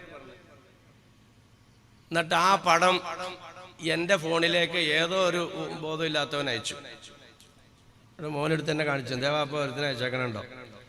അയച്ചിട്ട് അതിൻ്റെ അടിയിൽ എഴുതിയേക്കണം എന്താണെന്നറിയോ? നിങ്ങളെപ്പോലുള്ളവർക്ക് ഇതിന് ഉത്തരവാദിത്വമില്ല, തിരുത്താൻ നിങ്ങൾക്കൊക്കെ ധാർമ്മികമായ ഉത്തരവാദിത്വമില്ല. അടിയിൽ എഴുതിയിരിക്കുക. എനിക്ക് അയാളുടെ നമ്പറും അറിയില്ല, ആളെ അറിയില്ല. അറിയാമെങ്കിൽ ഞാൻ മറുപടി കൊടുക്കും. ഞാൻ മാനസിക രോഗീനെ ചികിത്സിക്കുന്ന ഡോക്ടറല്ല, ഭ്രാന്തനെ ചികിത്സിക്കുന്ന ആളല്ല. ഈ ഇരിക്കണമൊക്കെ ഭ്രാന്തന്മാരെ ചികിത്സിക്കുന്ന ആൾക്കാരാ. അറിയാൻ പാടില്ലാത്ത മനുഷ്യന് പറഞ്ഞു കൊടുക്കുന്ന ആൾക്കാരാ. ഇവനക്ക് ഭ്രാന്താണ്. അവനെ കൊണ്ടേ വല്ല ഊളംപാറയിലോ അല്ലെങ്കിൽ ഞങ്ങളുടെ അവിടെ കുസുമഗിരി ഉണ്ട്, അങ്ങനെയുള്ളിടത്തിലേക്ക് കൊണ്ടുപോയാക്കുക. അറിയാൻ പാടില്ലാത്തൊരു കാര്യമല്ലേ നമുക്ക് പറഞ്ഞു കൊടുക്കാൻ പറ്റുള്ളൂ. എന്താ ഇപ്പൊ ദുനിയാവിന്റെ അവസ്ഥ എന്നറിയോ? ഇതൊക്കെ ആരാ ഹബീബെ നിയന്ത്രിക്കാൻ? ആരെ കൊണ്ട് പറ്റും? കാരണന്മാർ പറഞ്ഞാൽ അനുസരിക്കോ? കമ്മിറ്റി പറഞ്ഞാൽ അനുസരിക്കോ? ഇമാമ് പറഞ്ഞാൽ അനുസരിക്കോ? നേരെ സദസ്സിൽ ഞാൻ നേരിട്ട് കേട്ടതാണ്. ഖത്തീബ് ഉസ്താദ് നിക്കാഹ് കഴിക്കാൻ വന്നിരിക്കുകയാണ്. എന്നെ അവിടെ ഒരു വിളിച്ചിട്ടുണ്ട് കുടുംബക്കാര്. ഈ പയ്യൻ ഇങ്ങോട്ട് വന്നിരുന്നപ്പോൾ തന്നെ എനിക്കൊരു ലക്ഷണക്കേട് തോന്നി. കാരണം അവന്റെ മീശയൊക്കെ ഇങ്ങനെ താഴത്തേക്ക് ഇങ്ങനെ കിടക്കുവായി, ചുണ്ടലേക്ക് ഇങ്ങനെ മണിഞ്ഞെടുക്കുകയാണ് മീശ എന്ന് പറഞ്ഞാൽ. പണ്ട് കള്ളു കുടിക്കുന്ന ആൾക്കാർ ഈ മീശ ഇങ്ങനെ വളർത്തി താഴത്തേക്ക് ഇടും. എന്തിനാന്ന് വെച്ചാൽ ഈ അട്ടയും പഴുതാരയൊക്കെ അകത്തേക്ക് വേണ്ടിരിക്കാൻ. ഈ കള്ളിനകത്ത് ഈ സാധനങ്ങളൊക്കെ ഉണ്ടാവും, അത് തടയണത് ഈ മീശയാണ് എന്ന് പറഞ്ഞാൽ ഇവന് മീശ പോലും വെട്ടി ഒതുക്കില്ല. അപ്പം തന്നെ ഞാൻ കണ്ടപ്പോൾ ഇത് സംഗതി പന്തികേടുണ്ടല്ലോ എന്ന് എനിക്ക് അപ്പം തന്നെ തോന്നി. അത് കഴിഞ്ഞ് ഉസ്താദ് നിക്കാഹ് കഴിക്കാൻ വേണ്ടി തുടങ്ങിയ മുമ്പ് പറഞ്ഞേ, ടവൽ എന്തെങ്കിലും ഉണ്ടെങ്കിൽ എടുത്തതാല് അതിൻ്റെ ഒന്നും ആവശ്യമില്ല, അടങ്ങിപ്പോയി. പെണ്ണെട്ടാൻ വേണ്ടി വന്നിരിക്കണേ ഇറക്കണേ പറഞ്ഞേ, തലയിൽ എന്തെങ്കിലും ഒന്ന് ഇടുന്നു പറഞ്ഞു. അതിൻ്റെ ഒന്നും ആവശ്യമില്ല. അപ്പൊ എനിക്ക് ഇവനെ സംഗതി സൂക്കേട് മനസ്സിലായി, ഇവൻ ആള് ശരിയല്ല. എനിക്കൊരു പ്രസംഗത്തിനുള്ള ചാൻസ് തന്നിട്ടുണ്ട് അവിടെ. ഞാൻ നന്നായിട്ട് പൂള് വെച്ച് തന്നെ സംസാരിച്ചു. ഞാൻ പറഞ്ഞത് നിക്കാഹ് എന്ന് പറഞ്ഞാൽ ഈ ഇരിക്കുന്ന പെങ്കൊച്ചിന്റെ ഉപ്പ പറയും സൗജത്യക്കാന്ന്, ഈ വിവാഹം കഴിക്കാൻ വന്നിരിക്കണേ പുതിയാപ്പിള പറയും കബിൽത്തും. ഇതിന് രണ്ടാള് സാക്ഷി. ഇതാണ് നിക്കാഹിന്റെ ഒന്നാമത്തെ ഘടകം. രണ്ടാമതിന് ഇവിടെ നമ്മളൊക്കെ കൂടി എന്തിനാണെന്നറിയോ? ആശംസ നേരാനാണ്. തങ്ങളൊരു നിക്കാഹിൽ പങ്കെടുത്താൽ തങ്ങൾ ആശംസ നേരും ദമ്പതികൾക്ക്. അത് ബാറക്കല്ലാഹു ലക്കുമാ ബാറക്കലൈക്കുമാ വജമഅ ബൈനക്കുമാ ഫീ ഖൈർ എന്നാണ് ആശംസ നേരുക. നമ്മൾ ഇത്രയും ആളുകൾ കൂടി ഈ പുതിയാപ്പിളേനെ കയ്യെ പിടിച്ച് ഇത് പറയാൻ നിന്നാ ഇന്ന് വൈകുന്നേരം ആവണതിന് മുമ്പ് ഇവന്റെ ജീവൻ പോവും. അപ്പൊ അതിനുള്ള മാർഗം എന്താണ്? അത് നമുക്ക് ഇമാമിയങ്ങൾ കാണിച്ചു തന്നിട്ടുണ്ട്. ഒരാള് ഒരു നല്ല മനുഷ്യൻ ദുആ ചെയ്യുക, ബാക്കി എല്ലാവരും അതിനെ അനുകരിച്ച് പിന്നെ പിന്തുണച്ച് ആമീൻ പറയുക എന്ന് പറഞ്ഞാൽ കുല്ലു ആമീനിൻ ദുആ നബീനാ റസൂലുള്ളാഹി. ആമീൻ പ്രാർത്ഥനയാണ്. ഖുർആനൊക്കെ എടുത്ത് നോക്കിയാൽ ധാരാളം കാണാം. ഒരു നബി ദുആ ചെയ്യുന്നു, മറ്റേ നബി ആമീൻ പറയുന്നു. അപ്പൊ ആമീനും ദുആയാണ്. അപ്പൊ ഒരാൾ ദുആ എടുക്കും, നമ്മളെല്ലാവരും ആമീൻ പറയും. ഇത് ഞാൻ കണക്കാക്കി തന്നെ പറഞ്ഞത്. നിക്കാഹ് കഴിഞ്ഞപ്പോൾ തലയിൽ ടവലൊന്നും ഇട്ടിട്ടില്ല കേട്ടോ. നിക്കാഹൊക്കെ കഴിഞ്ഞു. അവിടെ കൂടിയതിൽ ഏറ്റവും പ്രായമുള്ള ഒരാൾ അബ്ദുറഹ്മാൻ മുസ്ലിയാർ എന്ന് വെച്ച ആളാണ്. മൂപ്പര് ദ്വാരക്കയാണ്. ഇവന്റെ ഇങ്ങനെ തന്നെ ഇരുന്നോടെ ആ കയ്യെന്ന് പറഞ്ഞാൽ ഇവനെ ഇവനെ നന്നാക്കണേ പഠിച്ചോനാണ് ആ മനുഷ്യൻ പറയണേ. അവൻ ഇങ്ങനെ തന്നെ ഇരുന്നു. പോട്ടെ, തലയിൽ ടവലിടൽ ഹറാമ്. ആരെങ്കിലും നിന്നെ അള്ളാഹ് നന്നാക്കട്ടെ എന്ന് പറയുമ്പോൾ അതിന് ആമീൻ പറയൽ ഹറാമ്. ഓക്കെ, നമ്മളെ സമ്മതിച്ചു. എന്നോട് പറഞ്ഞു ഭക്ഷണം കഴിച്ചിട്ടേ പോകാവുള്ളൂ ഉസ്താദെന്നും പറഞ്ഞാൽ വെജിറ്റേറിയൻ്റെ ഭാഗത്തുകൊണ്ട് എന്നെ അവിടെ ഇരുത്തി. ഞാനൊരു ഭയങ്കര ഒച്ചപ്പാട് ഇട്ടപ്പോൾ സ്റ്റേജിലേക്ക് തിരിഞ്ഞു നോക്കിയപ്പോൾ ഇവനും കുറെ പെണ്ണുങ്ങളും ആണുങ്ങളും എല്ലാ സ്റ്റേജിൽ നിന്നിട്ട് ഇവനെ ഇത് മൊത്തം ഇങ്ങനെ അങ്ങോട്ട് വാരി എന്തൊക്കെയോ വിതറി ഇങ്ങനെ മോളിൽ നിന്ന് ഇങ്ങനെ ചാടുകയാണ്. അതിന്റെ കൂട്ടത്തിൽ കൊരവ. എന്റെ ബഹുമാനികളെ, ഈ കൊരവയിടലും ഈ പൊട്ടിക്കലും ഈ അന്യ സ്ത്രീയും പുരുഷനും കൂടി ഒരുമിച്ച് നിന്ന് ഈ തുള്ളലും എല്ലാം മുഅക്കദായ സുന്നത്തല്ല, ഫർദ്. ഇതാരെ കൊണ്ട് തിരുത്താൻ പറ്റും? അതാ പറഞ്ഞത്. ഇതാരെ കൊണ്ട് തിരുത്താൻ പറ്റും? ഇതൊക്കെ അവനക്ക് ഫർദ്, മറ്റത് ഹറാമ്. ഇതിന്റെ പേരല്ലേ പിരാന്തെന്ന് തിരുത്താൻ നമുക്ക് പറ്റുമോ? ഞാൻ ചോദിക്കട്ടെ, ഇതൊക്കെ കൂടി വരിക ഞാൻ ഇങ്ങനെ നമ്മൾ എടുത്തു നോക്കി പരിശോധിച്ചാല് കുടുംബ കോടതി ചെന്ന് നോക്കിയാൽ കുടുംബ കോടതിയില് മഹല്ല് കമ്മിറ്റിക്കാർക്ക് ഒന്നിനും നേരമില്ല. കുടുംബ കലഹങ്ങൾ തീർക്കാനേ നേരമുള്ളൂ. തലാഖ് ഏറ്റവും കൂടുതൽ സമുദായത്തിൻ്റെതാണ്. എന്നാ പൊന്നാരബിത്തങ്ങൾ പറഞ്ഞ ഇന്ന അബ്ഗദൽ ഹലാലി ഇൻദല്ലാഹി അത്തലാഖ്, അല്ലാഹുവിന് ഏറ്റവും കോപമുള്ള പണി തലാഖാണ്. നിങ്ങളെ പണി ചെയ്യല്ലേ? ഇതല്ലേ പരിശുദ്ധ ഇസ്ലാം പഠിപ്പിച്ചത്? ഇതല്ലേ ഏറ്റവും കൂടുതൽ തലാഖ് എടുക്കുന്ന ഈ സമുദായത്തിലാണ്. ഞാൻ ചോദിക്കട്ടെ, ഇങ്ങനെ എല്ലാത്തിന്റെയും മുമ്പന്തിയിൽ എടുത്തു നോക്കോ, എല്ലാ ധിക്കാരത്തിന്റെയും എല്ലാ അധർമ്മത്തിന്റെയും പള്ളിക്കൂടത്തിൽ ചെന്ന് നോക്കിയേ, പള്ളിക്കൂടത്തിന്റെ കവാടത്തിൽ പോയി നോക്ക്. ഇവിടെ ഇരിക്കുന്ന താടിയും തലയൊക്കെ നരച്ച ആൾക്കാരോടും ചോദിക്കുകയാണ്, നിങ്ങളുടെയൊക്കെ നല്ല പ്രായത്ത് ഒരു കലാലയത്തിന്റെ ഉള്ളിൽ നിന്ന് ഒരാൺകുട്ടിയും പെൺകുട്ടിയും ഇറങ്ങി വരുവാണ്, പരസ്പരം അങ്ങോട്ടും ഇങ്ങോട്ടും ഒക്കെ മുട്ടി ഉരുമി ഇങ്ങനെ ഇങ്ങോട്ട് ഇറങ്ങി വരുമ്പോ നിങ്ങൾ നേരിട്ട് അതിനകത്ത് ഇടപെടും. ഇനി ആരാ നീക്കും? അപ്പൊ അവൻ പറയും, ഞാൻ കുഞ്ഞികൃഷ്ണന്റെ മോനാണ്. ഈ പെണ്ണേതാ? അത് നമ്മുടെ കുഞ്ഞോമാക്കയുടെ മോളാണ്. ഇനി മേലാൽ നീ ഇവളോട് വർത്താനം പറയണാണ്ട് അടിച്ചതിന്റെ പല്ല് അടിച്ചടിക്കും. നമ്മൾ പറയുമായിരുന്നു ഒരു 25 കൊല്ലം മുമ്പ്. ഇന്ന് സ്വന്തം മകളെ ആ കലാലയത്തിന്റെ ഉള്ളിൽ നിന്ന് ഒരുത്തൻ കെട്ടിപ്പിടിച്ച് മുത്തം കൊടുത്തോണ്ട് ഇറങ്ങി വരുമ്പോൾ പിതാവാകുന്ന നിനക്ക് ചോദിക്കാൻ തന്റെ ഇടമില്ല, ചോദിക്കാൻ നിയമമില്ല. ചോദിച്ചാൽ നിന്നെ പിടിച്ചകത്താക്കും. സ്കൂളിൽ പിള്ളേരെ വിടണ്ടേ? മൊബൈൽ തുറന്നാൽ അശ്ലീലങ്ങളെ കൊണ്ട് നിറഞ്ഞിരിക്കുകയാണ്. മൊബൈൽ വീട്ടിൽ കൊണ്ടുവരണ്ടേ? നിങ്ങളൊന്ന് പറ, നമ്മുടെ മക്കളെ വളർത്തണ്ടേ ഈ ദുനിയാവില്? ഇപ്പൊ ഞാൻ എന്തെല്ലാം അവിടെ പറഞ്ഞു. നിരീശ്വരവാദത്തിലേക്ക് കൂടുതൽ മക്കള്, യുക്തിവാദത്തിലേക്ക് നമ്മുടെ മക്കള് കൂടുതൽ, പിന്നെ ആർഭാടത്തിലേക്ക് കൂടുതൽ, കുടുംബ ബന്ധം തകർന്നതിൽ കൂടുതൽ, സ്കൂളിലെ ധർമ്മങ്ങൾ അധർമ്മമായി തകർന്നുകൊണ്ടിരിക്കുന്നു. എല്ലാത്തിലും കൂടുതൽ. ക്രിസ്ത്യാനി കുട്ടി ശാന്തമായിട്ട് ഇറങ്ങി വരും, ഹിന്ദു പെൺകുട്ടി ശാന്തമായിട്ട് ഇറങ്ങി വരും. ഒരു ഷാളിട്ട മുസ്ലിം പെൺകുട്ടി ഇറങ്ങി വന്നാൽ അവളുടെ ചുറ്റും ആൺകുട്ടികൾ ഉണ്ടാവും. ഞാൻ ചോദിക്കട്ടെ, മക്കളെ സ്കൂളിൽ വിടണ്ടേ? നമ്മുടെ വീട്ടിൽ നിന്ന് മൊബൈൽ ഒഴിവാക്കിക്കൊണ്ട് നമുക്ക് ജീവിക്കാൻ പറ്റുമോ? മൊബൈൽ വേണ്ടേ? എന്താടോ പരിഹാരം? അതാ പറഞ്ഞു വന്നത്, മൻ ഖറഅൽ ഖുർആൻ വഅമില ബിമാ ഫീ അൽബസല്ലാഹു വാലിദൈഹി താജൻ യൗമൽ ഖിയാമ. പറഞ്ഞു തന്നെ ഇതാ, നമ്മുടെ മക്കളെ ഇവിടെ വളർത്തണ്ടേ? ഇതിന്റെയൊക്കെ ഇടയിലിട്ട് ഇവിടുന്ന് ലഹരി മാറ്റിയിട്ട് മക്കളെ വളർത്താൻ പറ്റുമോ? സ്കൂളിലെ അവസ്ഥ മാറ്റിയിട്ട് പള്ളിക്കൂടത്തിൽ വിടാൻ പറ്റുമോ? മൊബൈലിനകത്തുനിന്ന് ഹറാമ് മാറ്റിയിട്ട് നമുക്ക് ഇവിടെ നിന്ന് ജീവിക്കാൻ പറ്റുമോ? എന്താണ് പരിഹാരം? പരിഹാരമുണ്ട്, പരിഹാരമുണ്ട്. ശ്രദ്ധിച്ചോ, നമ്മുടെ വീട് ഇതിലൊരു പുഴ ഒഴുകിയാണ്, ഒരു പുഴ. ആ പുഴയുടെ അരികിലാണ് നമ്മുടെ സ്ഥലം. 5 സെന്റ് സ്ഥലമേ നമുക്കുള്ളൂ. അതിനകത്ത് അമ്മ വീട് വെച്ചു, അമ്മ കല്യാണം കഴിച്ചു, ആദ്യത്തെ കുട്ടിയുണ്ടായി. കുട്ടി ഇങ്ങനെ പിച്ച നടന്നു തുടങ്ങി. നമുക്കാകെ അസ്വസ്ഥത. തൊട്ടടുത്തോടെ പുഴ ഒഴുകുകയാണ്. വേലി കെട്ടിയിട്ട് എന്ത് കാര്യം? മഴ നിറഞ്ഞ മഴയത്ത് വെള്ളം കയറി വരൂലേ? പടച്ചവനെ, എന്റെ കൊച്ചു പുഴയിലേക്ക് പോയാ മയ്യത്തായി പോവില്ലോ അല്ലാ. എന്താ പരിഹാരം? പരിഹാരം പുഴ വലിച്ചു മാറ്റുന്ന ആൾക്കാരെ കണ്ടെത്തിയിട്ട് അവരോട് പറയണം, ഈ പുഴേനെ ഇവിടുന്ന് വലിച്ചിട്ട് ഒരു 1/2 കിലോമീറ്റർ അപ്പുറം കൊണ്ടുപോയിട്ട് അപ്പുറത്തോടെ മാറ്റി വിട്ടോളണം. എനിക്കിവിടെ വീടുണ്ട്, അതുകൊണ്ടിട്ട് എനിക്കിവിടെ എൻ്റെ കൊച്ചുങ്ങൾ മരിക്കാതിരിക്കാൻ. ഇതാണ് പരിഹാരം. പുഴേനെ കെട്ടി വലിക്കുന്ന ആൾക്കാരുണ്ട്, അവരെ വിളിച്ചുകൊണ്ടല്ലോ. ഉണ്ട് പുഴേനെ കയറിട്ട് വലിച്ചു വിടുന്നു, അപ്പുറത്തേക്ക് കൊണ്ടുപോകും. അപ്പൊ നമ്മുടെ കുട്ടികളൊന്നും വെള്ളത്തിൽ പോവില്ല. മയക്കുമരുന്നിനെ ഈ കേരളത്തിൽ നിന്ന് മാറ്റിയിട്ട് നമ്മുടെ മക്കളെ പള്ളിക്കൂടത്തിൽ വിടാൻ പറ്റുമോ? തൊട്ടടുത്തിരിക്കണോനെ തിന്നണേ. ഞങ്ങളുടെ അവിടെ സ്കൂളിൽ നിന്നിട്ട് 1000 രൂപയുടെ മയക്കുമരുന്ന് സ്കൂളിൽ നിന്ന് പിടിച്ചു. എക്സൈസ് സ്കൂളിൽ നിന്ന്. പൊന്നാര ഹബീബെ, പുഴേനെ കെട്ടി വലിക്കലും നടക്കൂല. അത് ഞാൻ ചുമ്മാ കളിയാക്കാൻ പറഞ്ഞതാ. പിന്നെ എന്താ പരിഹാരം? നടന്നു വരുന്ന, നടക്കാൻ പ്രായമാകുന്ന നമ്മുടെ കുഞ്ഞിനെ നീന്തൽ പഠിപ്പിക്കണം. നീന്തൽ പഠിച്ചാൽ കുട്ടി അറിഞ്ഞു ചാടട്ടെ, അറിയാതെ ചാടട്ടെ, അവൻ കയറിപ്പോരും. ഒറ്റ മാർഗമുള്ള നീന്തൽ പഠിപ്പിക്കുക. ഇന്ന് നമ്മുടെ ഈ കേരള സംസ്ഥാനത്തെന്നല്ല, ഇന്ന് ദുനിയാവിൽ നമ്മുടെ മക്കളെ ഒരു സ്കൂളിൽ കൊണ്ടുവന്നാക്കണമെങ്കിൽ, ഒരു കല്യാണം കഴിപ്പിക്കണമെങ്കിൽ, പുറത്തേക്ക് ഇറക്കി വിടണമെങ്കിൽ നമ്മുടെ മക്കളെ നീന്തം പഠിപ്പിക്കണം. ഏതാണ് നീന്തം? ഇതാണ് നീന്തൽ.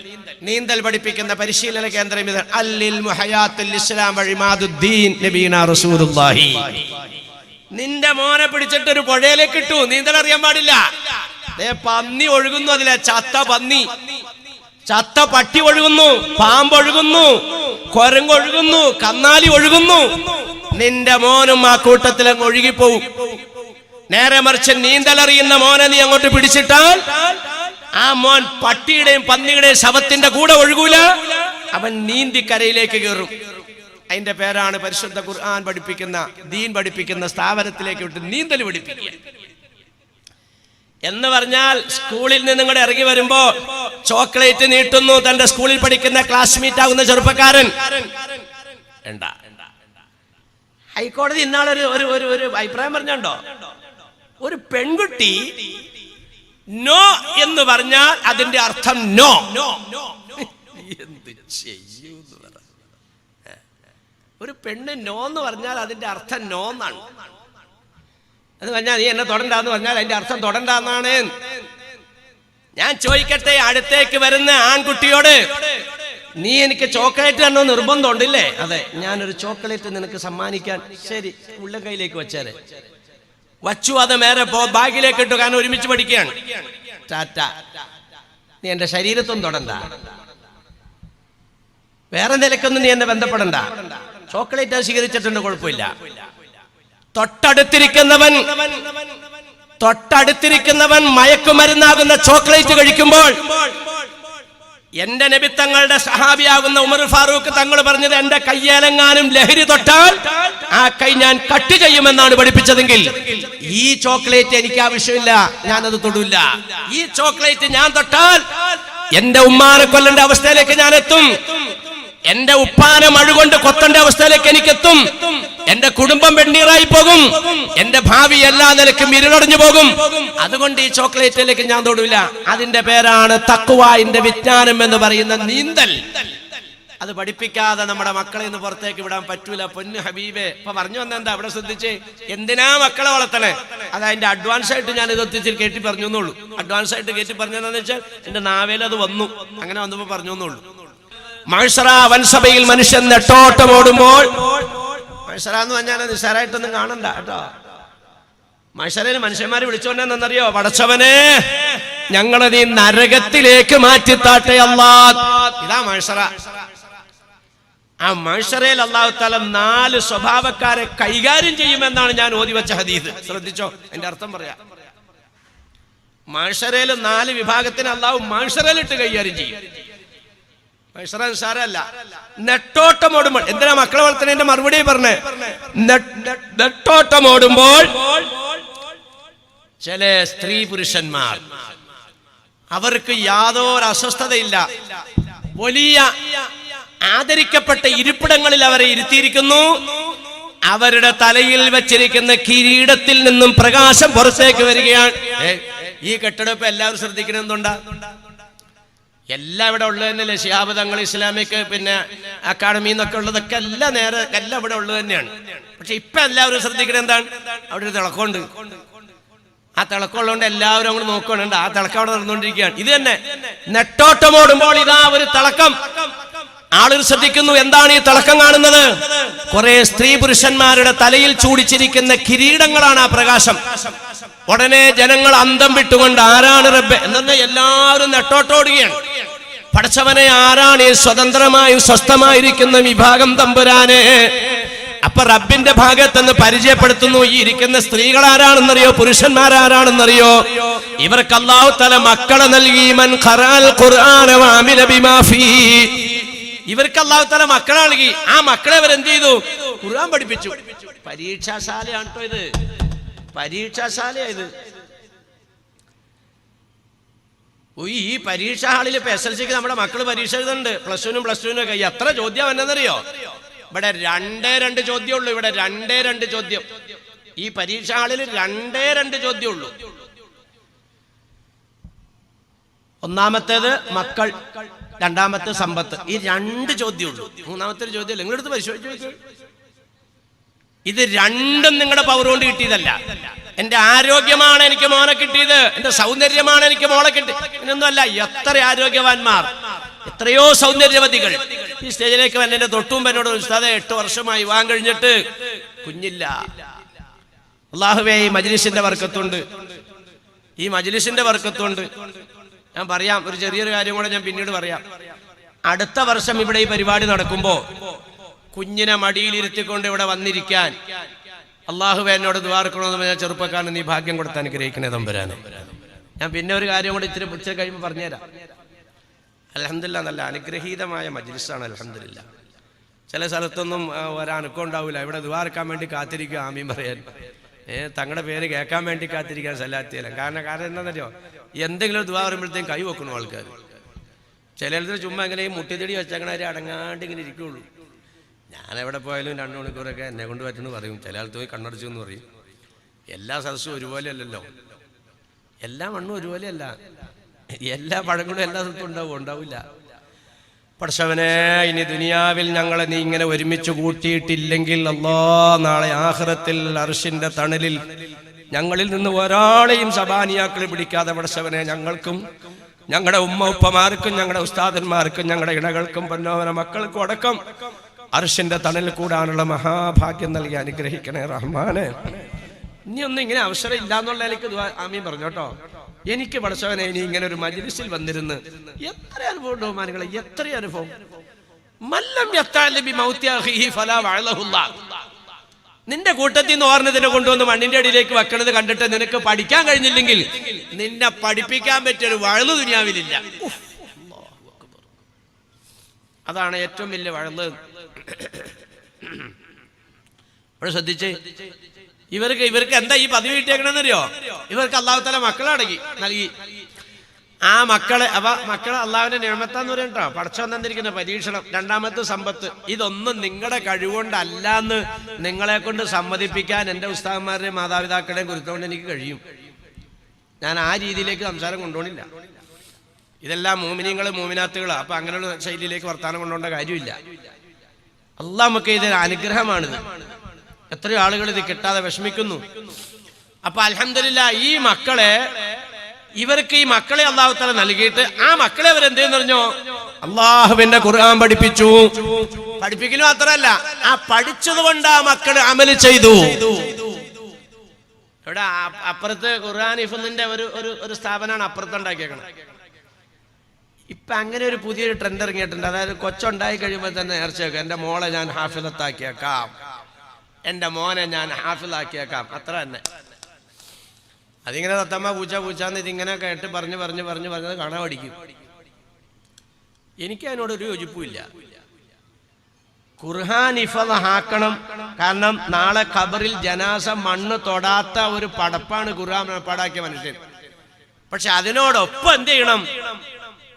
ഇതും കൂടെ വേണം. എന്ന് പറഞ്ഞാൽ അപ്പുറം എന്താണ് ഈ ഞാൻ പഠിച്ചത്, ഞാൻ എന്താണ് ഈ കാണാതെ പറഞ്ഞു പഠിച്ചത്, അത് ഇവിടെ വന്നിട്ട് പഠിക്കണം. അപ്പോഴേ ഇത് ശരി. അതിനാണ് അമില ബിമാബി എന്ന് പറഞ്ഞത്. ചുമ്മാ പഠിച്ചിട്ട് അങ്ങ് പോവല്ലേ. ഇന്ന് അങ്ങനെ ഒരു വലിയ പ്രശ്നം പറ്റിയിട്ടുണ്ട്. ഈ എത്ര എണ്ണ ഈ വടക്കേണ്ടതെന്നൊക്കെ വന്നെന്നറിയോ? കണ്ട മെക്കാട് പണിക്കും കണ്ട തോട്ടിപ്പണിക്കും ഒക്കെ ആയിട്ട് വരികയാണ്. ചോദിച്ച് അന്വേഷിക്കുമ്പോ അവനൊക്കെ പലരും ഹാഫിലിങ്ങളാ. അങ്ങനെയുള്ള ഹാഫിലല്ല നമുക്ക് വേണ്ടത്. ഖുർആൻ പഠിക്കുകയും അതുകൊണ്ട് ആ മനുഷ്യൻ അമല് ചെയ്യുകയും ചെയ്തു. അങ്ങനെ പഠിച്ച് അമല് ചെയ്ത മക്കളുടെ ഉമ്മയാണ് ഈ കാണുന്നത്, ഉപ്പയാണ് ഈ കാണുന്നത്. യാതൊരു അസ്വസ്ഥതയില്ല. നമ്മുടെ മക്കളെ നമ്മൾ എന്തിനു വളർത്തുന്നു എന്നുള്ളതിന്റെ ഒരു മറുപടി. ജനങ്ങളെ, മനുഷ്യരെ മനുഷ്യൻ ഭയപ്പെടുന്ന 3 രംഗങ്ങളുണ്ട്. ഒന്ന്, വൽ വസ്നു യൗമഇദിനിൽ ഹഖ്.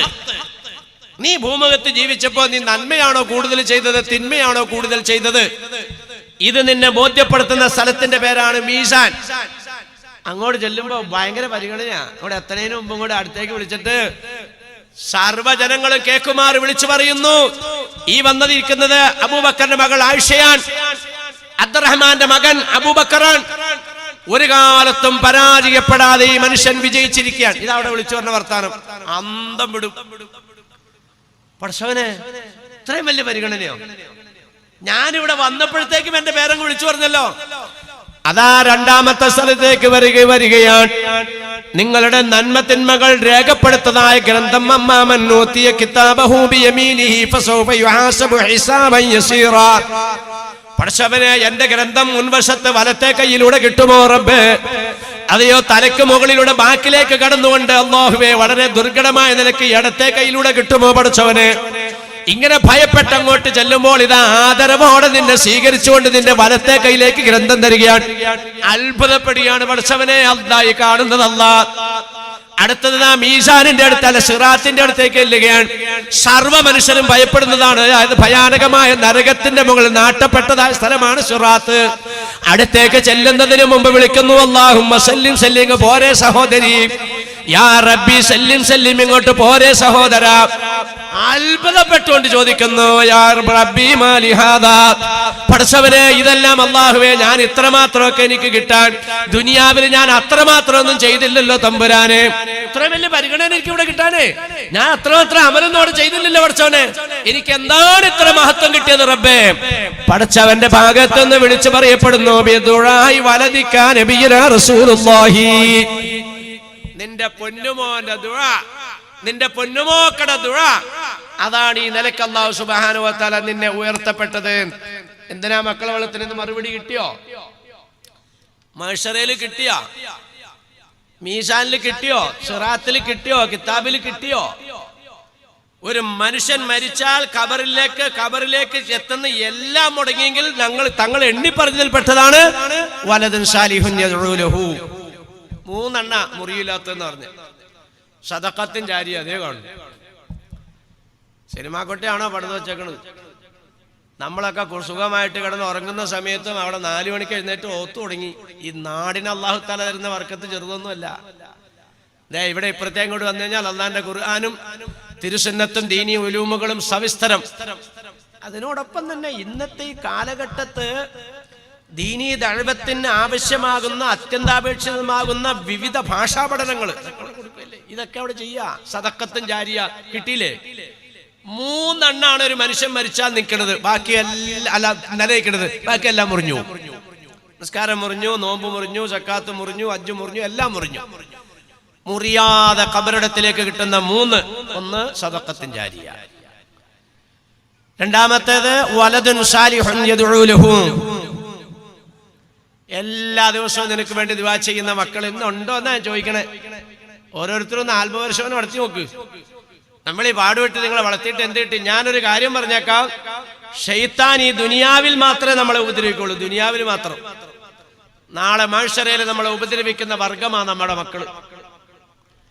അല്ലാഹുമ്മ ആതിഹിം ദുഅഫൈനി മിനൽ അദാബ്, പടച്ചവനെ ഈ ഭയാനകമായ ശിക്ഷയിലേക്ക് ഞങ്ങളെ എത്തിച്ച് നിൽക്കുന്ന എന്റെ തന്തയാണ് അല്ലാഹ്, ഈ നിൽക്കുന്ന എന്റെ തള്ളയാണ് റബ്ബേ.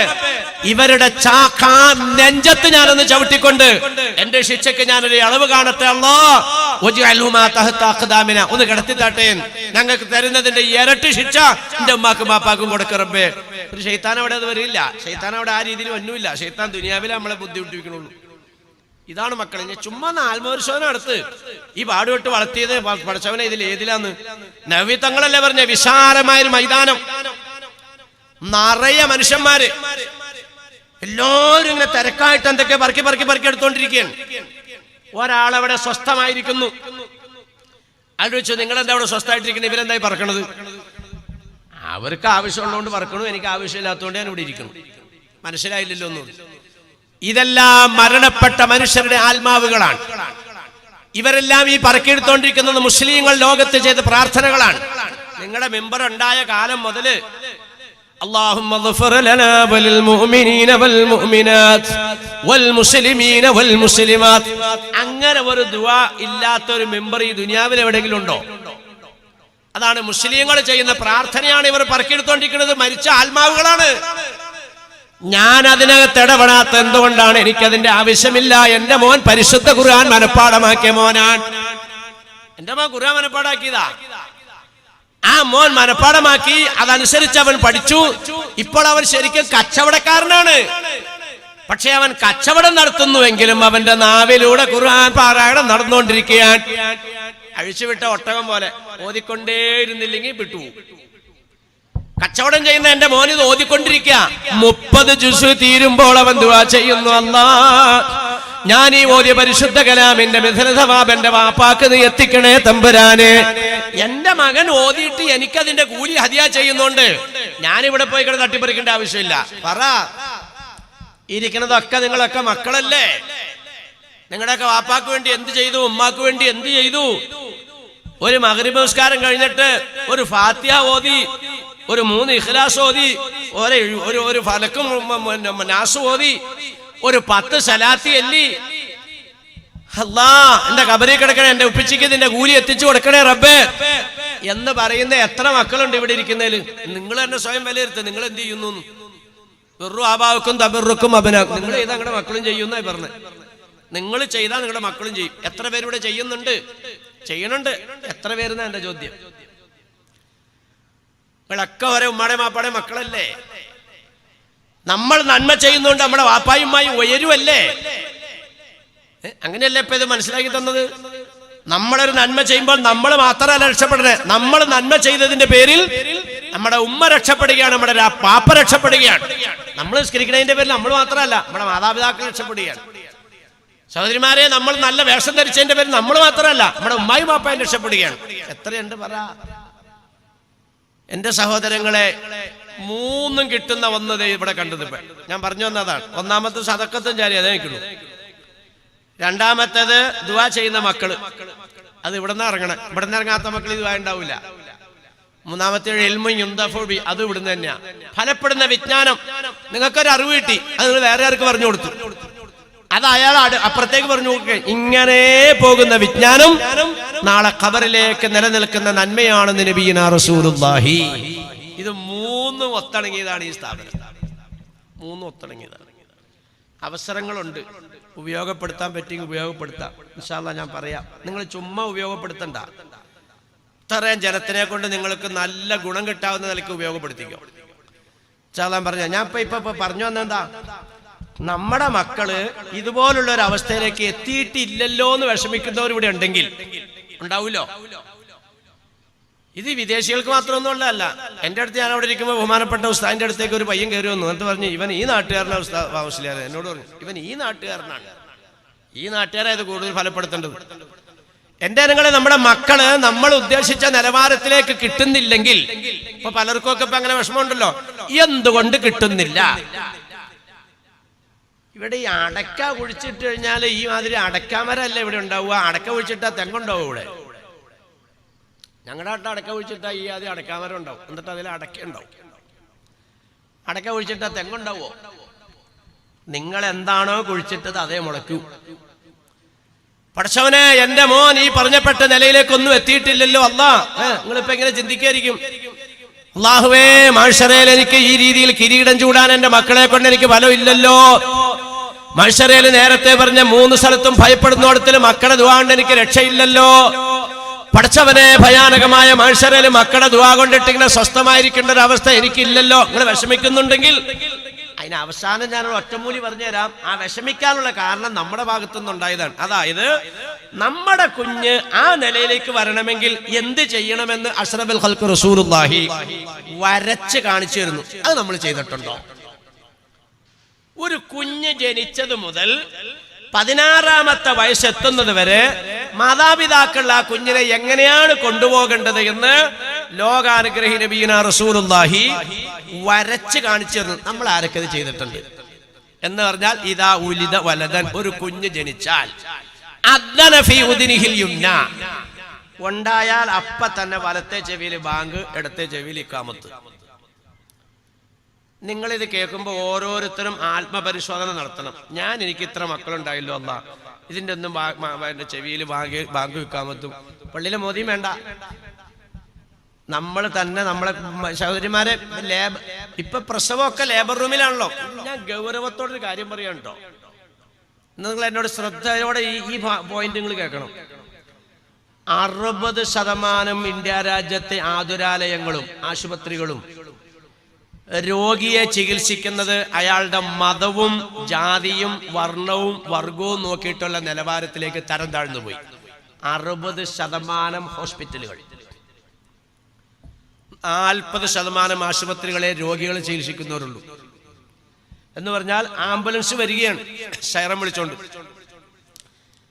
കാവൽക്കാർ ഗേറ്റിംഗ് വെക്കണ പാറാവാരം കൈ കാണിക്കും. എന്തായാലും ഇത് ഓക്സിജൻ കൊടുത്തിട്ടിരിക്കുന്ന രോഗിയാണ്. എന്താ പേര്? അബ്ദുൽ ഖാദർ. Get out.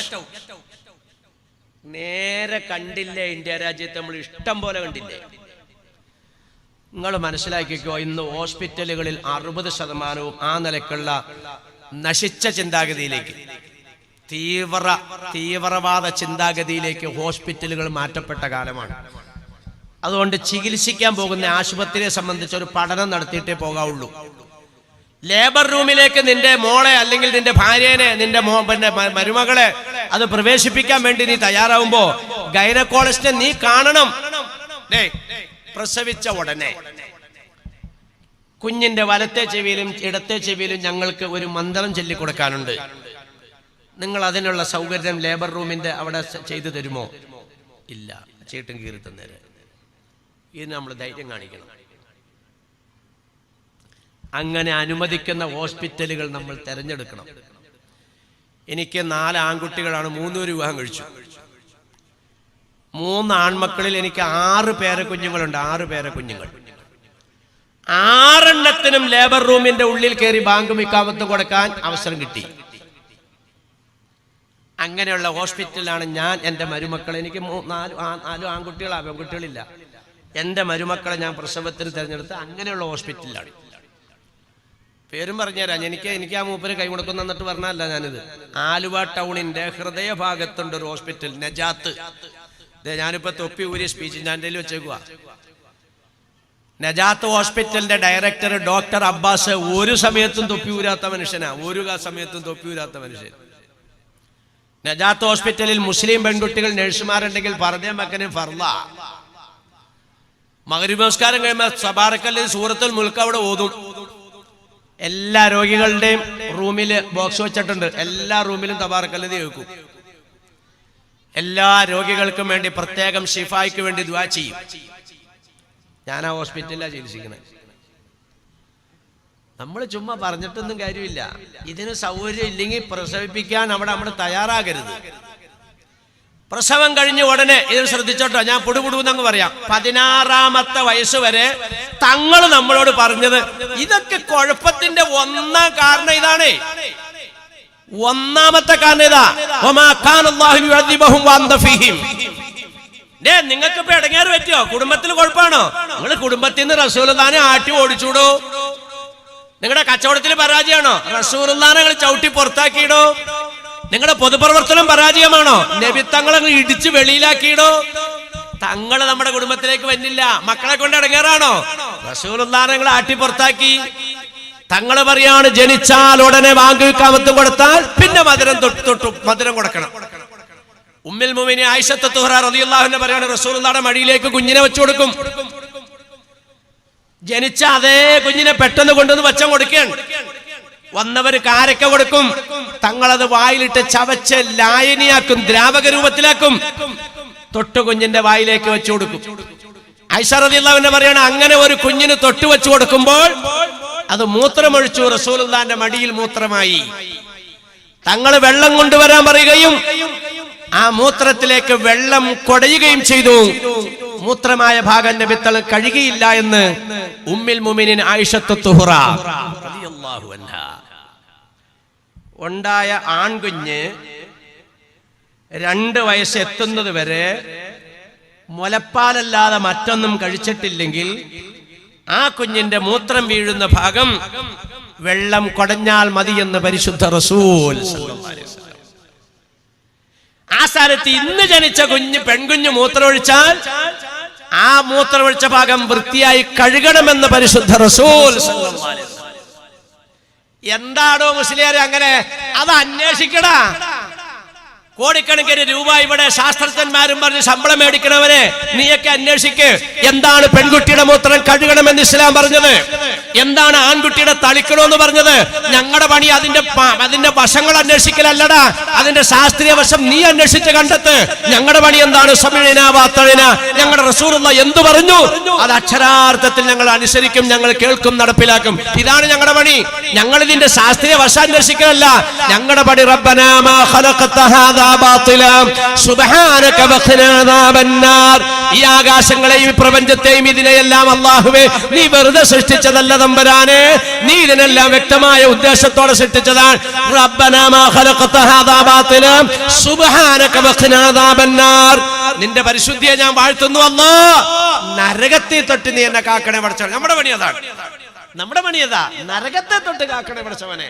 നിന്റെ പണിയാ. ഞങ്ങളുടെ നബി പറഞ്ഞു പടിഞ്ഞാറുന്ന് സൂര്യൻ ഉദിക്കുന്നു. നിന്റെ പണിയാ അതെങ്ങനെ ഉദിക്കണേന്ന് കണ്ടെത്തണ പണി. അത് നീ അന്വേഷിച്ച് കണ്ടെത്ത്. ഇതൊക്കെയാണോ കുഴപ്പം?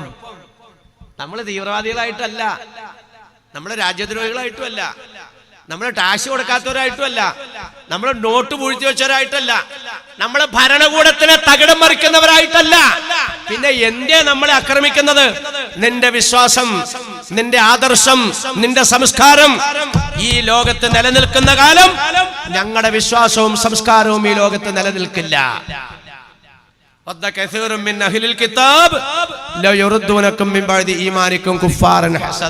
ഇത്രയുള്ളൂ കാര്യം, ഇത്രയുള്ളൂ കാര്യം. ഇങ്ങനെ ലോകത്ത് ആരെങ്കിലും ഇങ്ങനെ പറഞ്ഞിട്ടുണ്ടോ? അത് അക്ഷരം പഠിക്കാത്ത അഷ്റഫുൽ ഖൽഖ് നബീന റസൂലുള്ളാഹി തങ്ങൾ മാത്രമേ പറഞ്ഞിട്ടുള്ളൂ. പൊന്നു ഹബീബേ, നമ്മുടെ ഈ തൈരിനകത്തായി വെണ്ണ ഇരിക്കണം, നമ്മൾ പുറത്തേക്ക് അന്വേഷിച്ച് നടക്കണ്ട. ഞാൻ നേരത്തെ പറഞ്ഞില്ലേ, പന്നി ഒഴുകണ രീതിയിൽ നമ്മുടെ മക്കൾ ഒഴുകുന്നു. എന്തുകൊണ്ട്? മക്കൾക്ക് നീന്തൽ അറിയില്ല. ഇന്ന് നിങ്ങൾ നോക്കിക്കോ, ഏറ്റവും കൂടുതൽ പെൺപിള്ളേരെ പോലെ മുടി കെട്ടിക്കൊണ്ട് നടക്കണ ആൺപിള്ളേരെ ചുമ്മാ നല്ല വാക്ക് പറഞ്ഞ് തടഞ്ഞു നിർത്തിട്ട് പേര് ചോദിച്ചേ 90% കാക്കാ പിള്ളേരാ, മുസ്ലിം പിള്ളേരാ. നിങ്ങൾ നോക്ക്, ബനിയനും ജീൻസും ഇട്ടുകൊണ്ടിട്ട് കോളേജിൽ പോണ പെൺപിള്ളേരെ ചുമ്മാ തല്ലുകൊള്ളൂ കേട്ടോ അതിനൊക്കെ. എന്നാലും അന്വേഷിച്ചു നോക്ക്, 90% താത്താ പെൺപിള്ളേരാ. എന്തേ? ഞങ്ങൾക്കറിയില്ല. ഇവിടെ മാത്രം മുടി, ഇവിടെ മാത്രം ചുറ്റും ഇങ്ങനെ നൈസാക്കി വെട്ടിയിരിക്കുകയാണ്. ഞാനിത് ഞാനിത് ഇവിടെ ഇങ്ങനെ ഇടയ്ക്കിടയ്ക്ക് കാണുന്നു. ഞാനത് ശരിയായിട്ട് കണ്ടത് ഇസ്രായേലിൽ ചെന്നപ്പോഴാണ്. കംപ്ലീറ്റ് ജൂത പിള്ളേരും ചെയ്യണ പണിയതാ. കാരണം അവർക്കത് അങ്ങനെ ചെയ്യുന്നോണ്ടിട്ട് അവരുടെ മതത്തിന്റെ ഒരു ഭാഗമാണ്. എന്ന് പറഞ്ഞാൽ അവരുടെ പുരോഹിതന്മാരിങ്ങനെ മുകളിലേക്ക് ഇങ്ങനെ പൊങ്ങി നിൽക്കുന്ന തൊപ്പി വയ്ക്കും. അവരുടെ നാടന്മാരത് ഇത്രയും ഭാഗത്ത് മാത്രം ഒട്ടിച്ചു നിൽക്കുന്ന കേപ്പ് വയ്ക്കും. ചെറുപ്പക്കാർ പിള്ളേരെന്ത് ചെയ്യും? ചുറ്റും മുടി അങ്ങോട്ട് കട്ട് ചെയ്ത് കളഞ്ഞിട്ട് ഇവിടെ മാത്രം അവരുടെ സുന്നത്തായിട്ടുള്ള മതത്തിന്റെ സംസ്കാരം നിലനിർത്തും. അതാണ് നമ്മുടെ കാക്കാ പിള്ളേർ വെച്ചേക്കണേ. നിങ്ങളെടുത്ത് നോക്ക, ഇവിടുത്തെ ഹിന്ദു ക്രിസ്ത്യൻ പിള്ളേരല്ല അത് കൂടുതൽ നടത്താൻ നമ്മുടെ മക്കളാണ്. എന്തുകൊണ്ട്? ശവത്തിന്റെ കൂടെ ഒഴുകുകയാണ്. ഞാൻ എന്ത് ചെയ്യണം എന്ത് ചെയ്യണ്ട അറിയില്ല. പോട്ടെ പോട്ടെ പോട്ടെ, ഇവിടെ ശ്രദ്ധിച്ച് മധുരം കൊടുക്കണം. അപ്പൊ ലേബർ റൂമിൽ നിന്ന് കുഞ്ഞിനെ കൂടി കിട്ടിയാൽ വലത്തെ ചെവിയിൽ ബാങ്ക്, ഇടത്തെ ചെവിയിൽ ഇഖാമത്ത്. എന്നിട്ട് എന്ത് ചെയ്യണം? ആ മോനോട് വിളിക്കാൻ വേണടാ, വാപ്പാനെ കൂടെ വിളിച്ചാടാ, ഞാൻ കാരക്ക ഉണർന്നിട്ടുണ്ട്, വാപ്പാടെ വായിലിട്ട് ചവച്ചിട്ട് കൊച്ചിനെ അതും കൂടെ കൊടുക്കാൻ പറ. വാപ്പായാ? ആ വാപ്പ അവിടെ നിന്ന് വീഡിയോ വിളിക്കുവാണ്. എന്റെ പൊന്നു മോനെ എന്നാ വിളിക്കണ്ടാടാ. എന്നാ നിന്റെ അമ്മാച്ചനെ വിളിച്ചാടാ, അമ്മാച്ചനോട് വരാൻ പറയടാ. അമ്മാച്ചന്റെ വായിൽ പാമ്പിരാഗ് വെച്ചേക്കൊണ്ട് എന്നാ അമ്മാച്ചനെ വിളിക്കണ്ടാടാ. ഇതാ ബായിനകത്ത് ഞാൻ തേൻ കൊണ്ടുവന്ന് വെച്ചിട്ടുണ്ട്, ആ ഇത്തിരി അങ്ങോട്ട് തൊട്ട് കൊടുക്കും. അത് മതി. ചവച്ച് തുപ്പാൻ പറ്റിയ വാപ്പായും ഇല്ല, അമ്മാച്ചനും ഇല്ല. അപ്പൊ അതുകൊണ്ട് എന്ത് ചെയ്ത് തേൻ തൊട്ട് കൊടുക്കാം.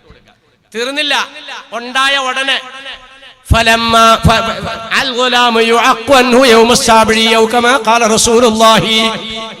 ഏഴിന്റെ ദിവസം കൂടെ എത്തിയാൽ 16 വയസ്സ് വരെയും വരച്ച് കാണിക്കുക അഷ്റഫുൽ ഖൽഖ് നബീന റസൂലുള്ളാഹി.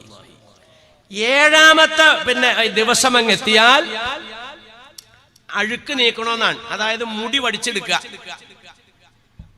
ഇതൊന്നും എന്റെ കുഞ്ഞിന് ചെയ്തില്ലല്ലോ എന്ന് നിരാശപ്പെടുന്നവർക്ക് ഒരു ഒറ്റമൂലി ലാസ്റ്റ് തരാം. കാരണം സംഗതി പിടിവിട്ടു പോയില്ലേ.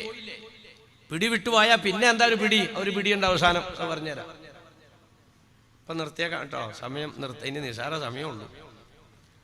ഇൻഷാ അല്ലാഹ് മണി 10:15 കഴിഞ്ഞു, നീങ്ങിക്കൊണ്ടിരിക്കുകയാണ്.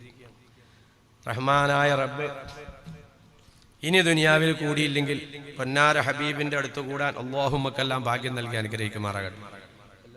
ഞാനിതൊന്നും കൂടെ പുടുപുടുവെന്നങ്ങ് പറഞ്ഞു തീർക്കാം. 16 വയസ്സ് വരെ മുടി വടിച്ചെടുത്തിട്ട് സ്വർണ്ണക്കടയിൽ കൊണ്ടുപോയി ഒരു തട്ടിൽ ആ മുടി വെക്കുക, മറ്റേ തട്ടിൽ നമ്മൾ പൈസ ഉള്ള ആളാണെങ്കിൽ സ്വർണം വെക്കുക, പൈസ കുറഞ്ഞ ആളാണെങ്കിൽ വെള്ളി വെക്കുക. എന്നിട്ട് ആ സ്വർണ്ണോ വെള്ളിയോ സദക്ക ചെയ്യാം. ആരൊക്കെ ചെയ്തിട്ടുണ്ടെന്ന് നോക്കാം. അത് അന്ന് തന്നെ ചെയ്യണ്ട. മുടി വടിച്ചെടുത്തിട്ട് സുരക്ഷിതമായിട്ട് പൊതിഞ്ഞു വെക്കുക. അത് കഴിഞ്ഞ് എന്ത് ചെയ്യാ? കുളിപ്പിച്ച് പേരിടണം. തങ്ങൾ പറയാ നിങ്ങളുടെ വാപ്പാടെയും പേര് കൂട്ടിയിട്ട് ആ മനുഷ്യരയിൽ വിളിക്കുക. അതുകൊണ്ട് അഹ്സിനും അസ്മാക്കും നല്ല പേരിട്ടോ. ഇതൊന്നൊരു വലിയ പ്രശ്നമാണ്. ഞാനിപ്പോൾ ഇതിലൊക്കെ കയറി പിടിച്ചാൽ സമയം അങ്ങോട്ട് പോകും. നമ്മൾ ഉദ്ദേശത്തിലേക്കില്ല. 16 പൈസ എത്തിക്കണമല്ലോ. ഞാൻ പെട്ടെന്ന് അങ്ങോട്ട് ഓടിച്ചേക്കാം. നല്ല പേരൊക്കെ ഒന്ന് അപ്പുറത്തേക്ക് പോയി. നമ്മുടെ മക്കൾക്കൊക്കെ ഇന്ന് പലരും ഇന്ന് പട്ടിയുടെയും പൂച്ചയുടെയും പന്നിയുടെയും ഒക്കെ പേരാണ്. നല്ല നല്ല പേരുകൾ. ഞാൻ ഇത് ഇന്നലെ എങ്ങാണ്ട് ഇവിടെ അല്ലല്ലോ, അവിടെ എവിടെ വെച്ചാ അത്, ഞാൻ ഇന്ന് ഈ മിനിഞ്ഞാന്നത്തെ ദിവസം പത്രത്തിൽ കണ്ടു. സിദ്ദീഖ്, ഒരു ചെറുപ്പക്കാരൻ മരിച്ചേക്കണം. അപ്പൊ ഞാൻ ഇത് ഏത് സിദ്ദീഖാവുള്ള എന്ന് ചോദിച്ചു താഴത്തേക്ക് വായിച്ചപ്പോഴേ കുഞ്ഞികൃഷ്ണന്റെ മോനാ സിദ്ദീഖ്. അയാൾ ഇട്ടേക്കണു സിദ്ദീഖ് എന്ന് മോന് പേര്. നമുക്കാണ് നാണക്കേടേ. ഐഷ പോയി, സഫിയ പോയി, സുബൈദ പോയി, ഫാത്തിമ പോയി, ഒക്കെ അപ്പുറത്തേക്ക് കൊണ്ടുപോയി. നമ്മളെന്നിട്ടാ പട്ടി, പന്നി, പൂച്ച. മൂത്ത കൊച്ചുണ്ടാവുമ്പോ കുട്ടൻ, രണ്ടാമത്തെ കൊച്ചുണ്ടാവുമ്പോ പെണ്ണാന്ന് ഓർത്തിരുന്നത്, അത് ആണായിപ്പോയി, അപ്പൊ കിട്ടൻ. മൂന്നാമത്തെ ഉണ്ടാവില്ല എന്ന് ഓർത്തിരുന്നത്, അപ്പൊ അത് അറിയാണ്ടുണ്ടായി, അപ്പൊ പൊട്ടൻ. എങ്ങനെയാണ്? അക്ഷരകണക്കുവാണ്. ഞാൻ മിണ്ടടില്ല, പോട്ടെ കേട്ടോ. എന്തോരം ആൾക്കാരെ തലകത്തണ്ടെന്ന്. എന്താ പേര്? എന്താ പറയാത്ത? എന്താ എന്റെ പേര്? ഇതാണ്. അത് അപ്പൊ അങ്ങനെ ഇട്ടു. ഒരാളുടെ ജീവിതകാലം മൊത്തം അയാളെ തിരിച്ചറിയുന്ന ഒരു ഐഡന്റിറ്റിയാ പേര്. കുഞ്ഞുങ്ങൾക്ക് നല്ല പേരിടുക. പോട്ടെ പോട്ടെ. എന്നിട്ട് എന്ത് ചെയ്യാ? ഹഖീഖ ഇറക്കുക.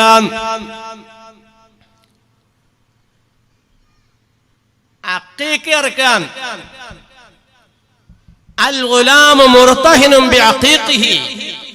ഒരു കുട്ടിയുടെ നല്ല ഭാവി ബന്ധപ്പെട്ടിരിക്കുന്നത് അഖീഖയിലൂടെയാണ് നബിയുനാ റസൂലുള്ളാഹി. അപ്പൊ നല്ല ഭാവി അടച്ചു എന്നല്ല അതിന്റെ അർത്ഥം. ആൺകുഞ്ഞാണെങ്കിൽ 2 ആട്, പെൺകുഞ്ഞാണെങ്കിൽ 1 ആട്. ഇല്ല, മാടാണെങ്കിൽ ആണിനും പെണ്ണിനും 1. അർത്ഥം അടക്കാൻ വരുമ്പോ എന്താ പറഞ്ഞെന്നറിയോ പെൺപിള്ളേരുടെ വാപ്പാമാര്? പൈസ ഇല്ല എന്ന് പറയുന്ന പാർട്ടിക്ക് അല്ലാഹു തആല കൊടുക്കണ തട്ടെന്താണെന്നറിയോ? മാമിൻ നബദിൻ വലാമത്തിൻ യളിന്നു ബിനഫഖത്തിൻ യുൻഫിഖുഹാ ഫീ ദില്ലല്ലാഹ് ഇല്ലാ മാ അൻഫഖ ദുആഫാ ഫീമാ സുഹത്തില്ല. ഈ നല്ല വഴിക്ക് കൊടുക്കാൻ പറഞ്ഞു കഴിഞ്ഞപ്പോ കൊടുക്കാൻ മനസ്സില്ല. അപ്പൊ അല്ലാഹു തആല കൊടുക്കണ പണി എന്താണെന്നറിയോ? കുളി മാറിയ അന്ന് മുതൽ തുടങ്ങി സ്കാൻ ചെയ്യലായി, എക്സ്റേ എടുക്കലായി, അങ്ങോട്ട് ഓർഡറായി, ഇങ്ങോട്ട് ഓട്ടായി. അങ്ങനെ 6 മാസം എത്തുമ്പോഴത്തേക്കും പിന്നെ ബെഡ് റെസ്റ്റ് ആണ്. അനങ്ങാൻ പാടില്ല, മൂത്രം ഒഴിക്കണമെങ്കിൽ പുതിയാപ്പിള വന്നം. അങ്ങനെ കിടന്ന് 10ാമത്തെ മാസം ഇതിനെ കണ്ടിച്ച് ഉള്ളിൽ നിന്ന് പുറത്തെടുക്കുമ്പോഴത്തേക്കും 25 അക്കീക്കയുടെ പൈസ കൊണ്ടുണ്ടാവും. അള്ളാഹ് പൊരുത്തപ്പെട്ട വഴിയിൽ കൊടുക്കുന്നതിന് മടി കാണിച്ചപ്പോൾ അള്ളാഹ്ക്ക് തൃപ്തിയില്ലാത്ത വഴിയിൽ ഇരട്ടി കൊടുപ്പിച്ചു. അതാ തങ്ങൾ പറഞ്ഞത്. നിങ്ങളെടുത്ത് പരിശോധിച്ചോ, ഏത് ഹോസ്പിറ്റലിൽ ചെന്ന് നോക്കിയോ, ഹോസ്പിറ്റലിൽ 90% മുസ്ലിങ്ങളുടെ ചികിത്സ ഇടിച്ചിരുന്നത് മുസ്ലിങ്ങളാ. അള്ളാന്റെ ശിക്ഷ എന്നാ അതിന്റെ പച്ച മലയാളത്തിലുള്ള പേര്. അപ്പൊ അഖീഖ കുട്ടിയുടെ നല്ല ഭാവിയുമായി ബന്ധപ്പെട്ടതാണ്. എന്നിട്ട് എന്ത് ചെയ്യണം? ഇതെല്ലാം 7ാമത്തെ ദിവസമാണ് സുന്നത്ത് കഴിക്കണം. അഖീഖ അർത്ഥത്തിന്റെ ശേഷം ചേലാകർമ്മം ചെയ്യാം. 7ന്റെ അന്ന് പെമ്പിള്ളേർ സമ്മതിക്കൂല.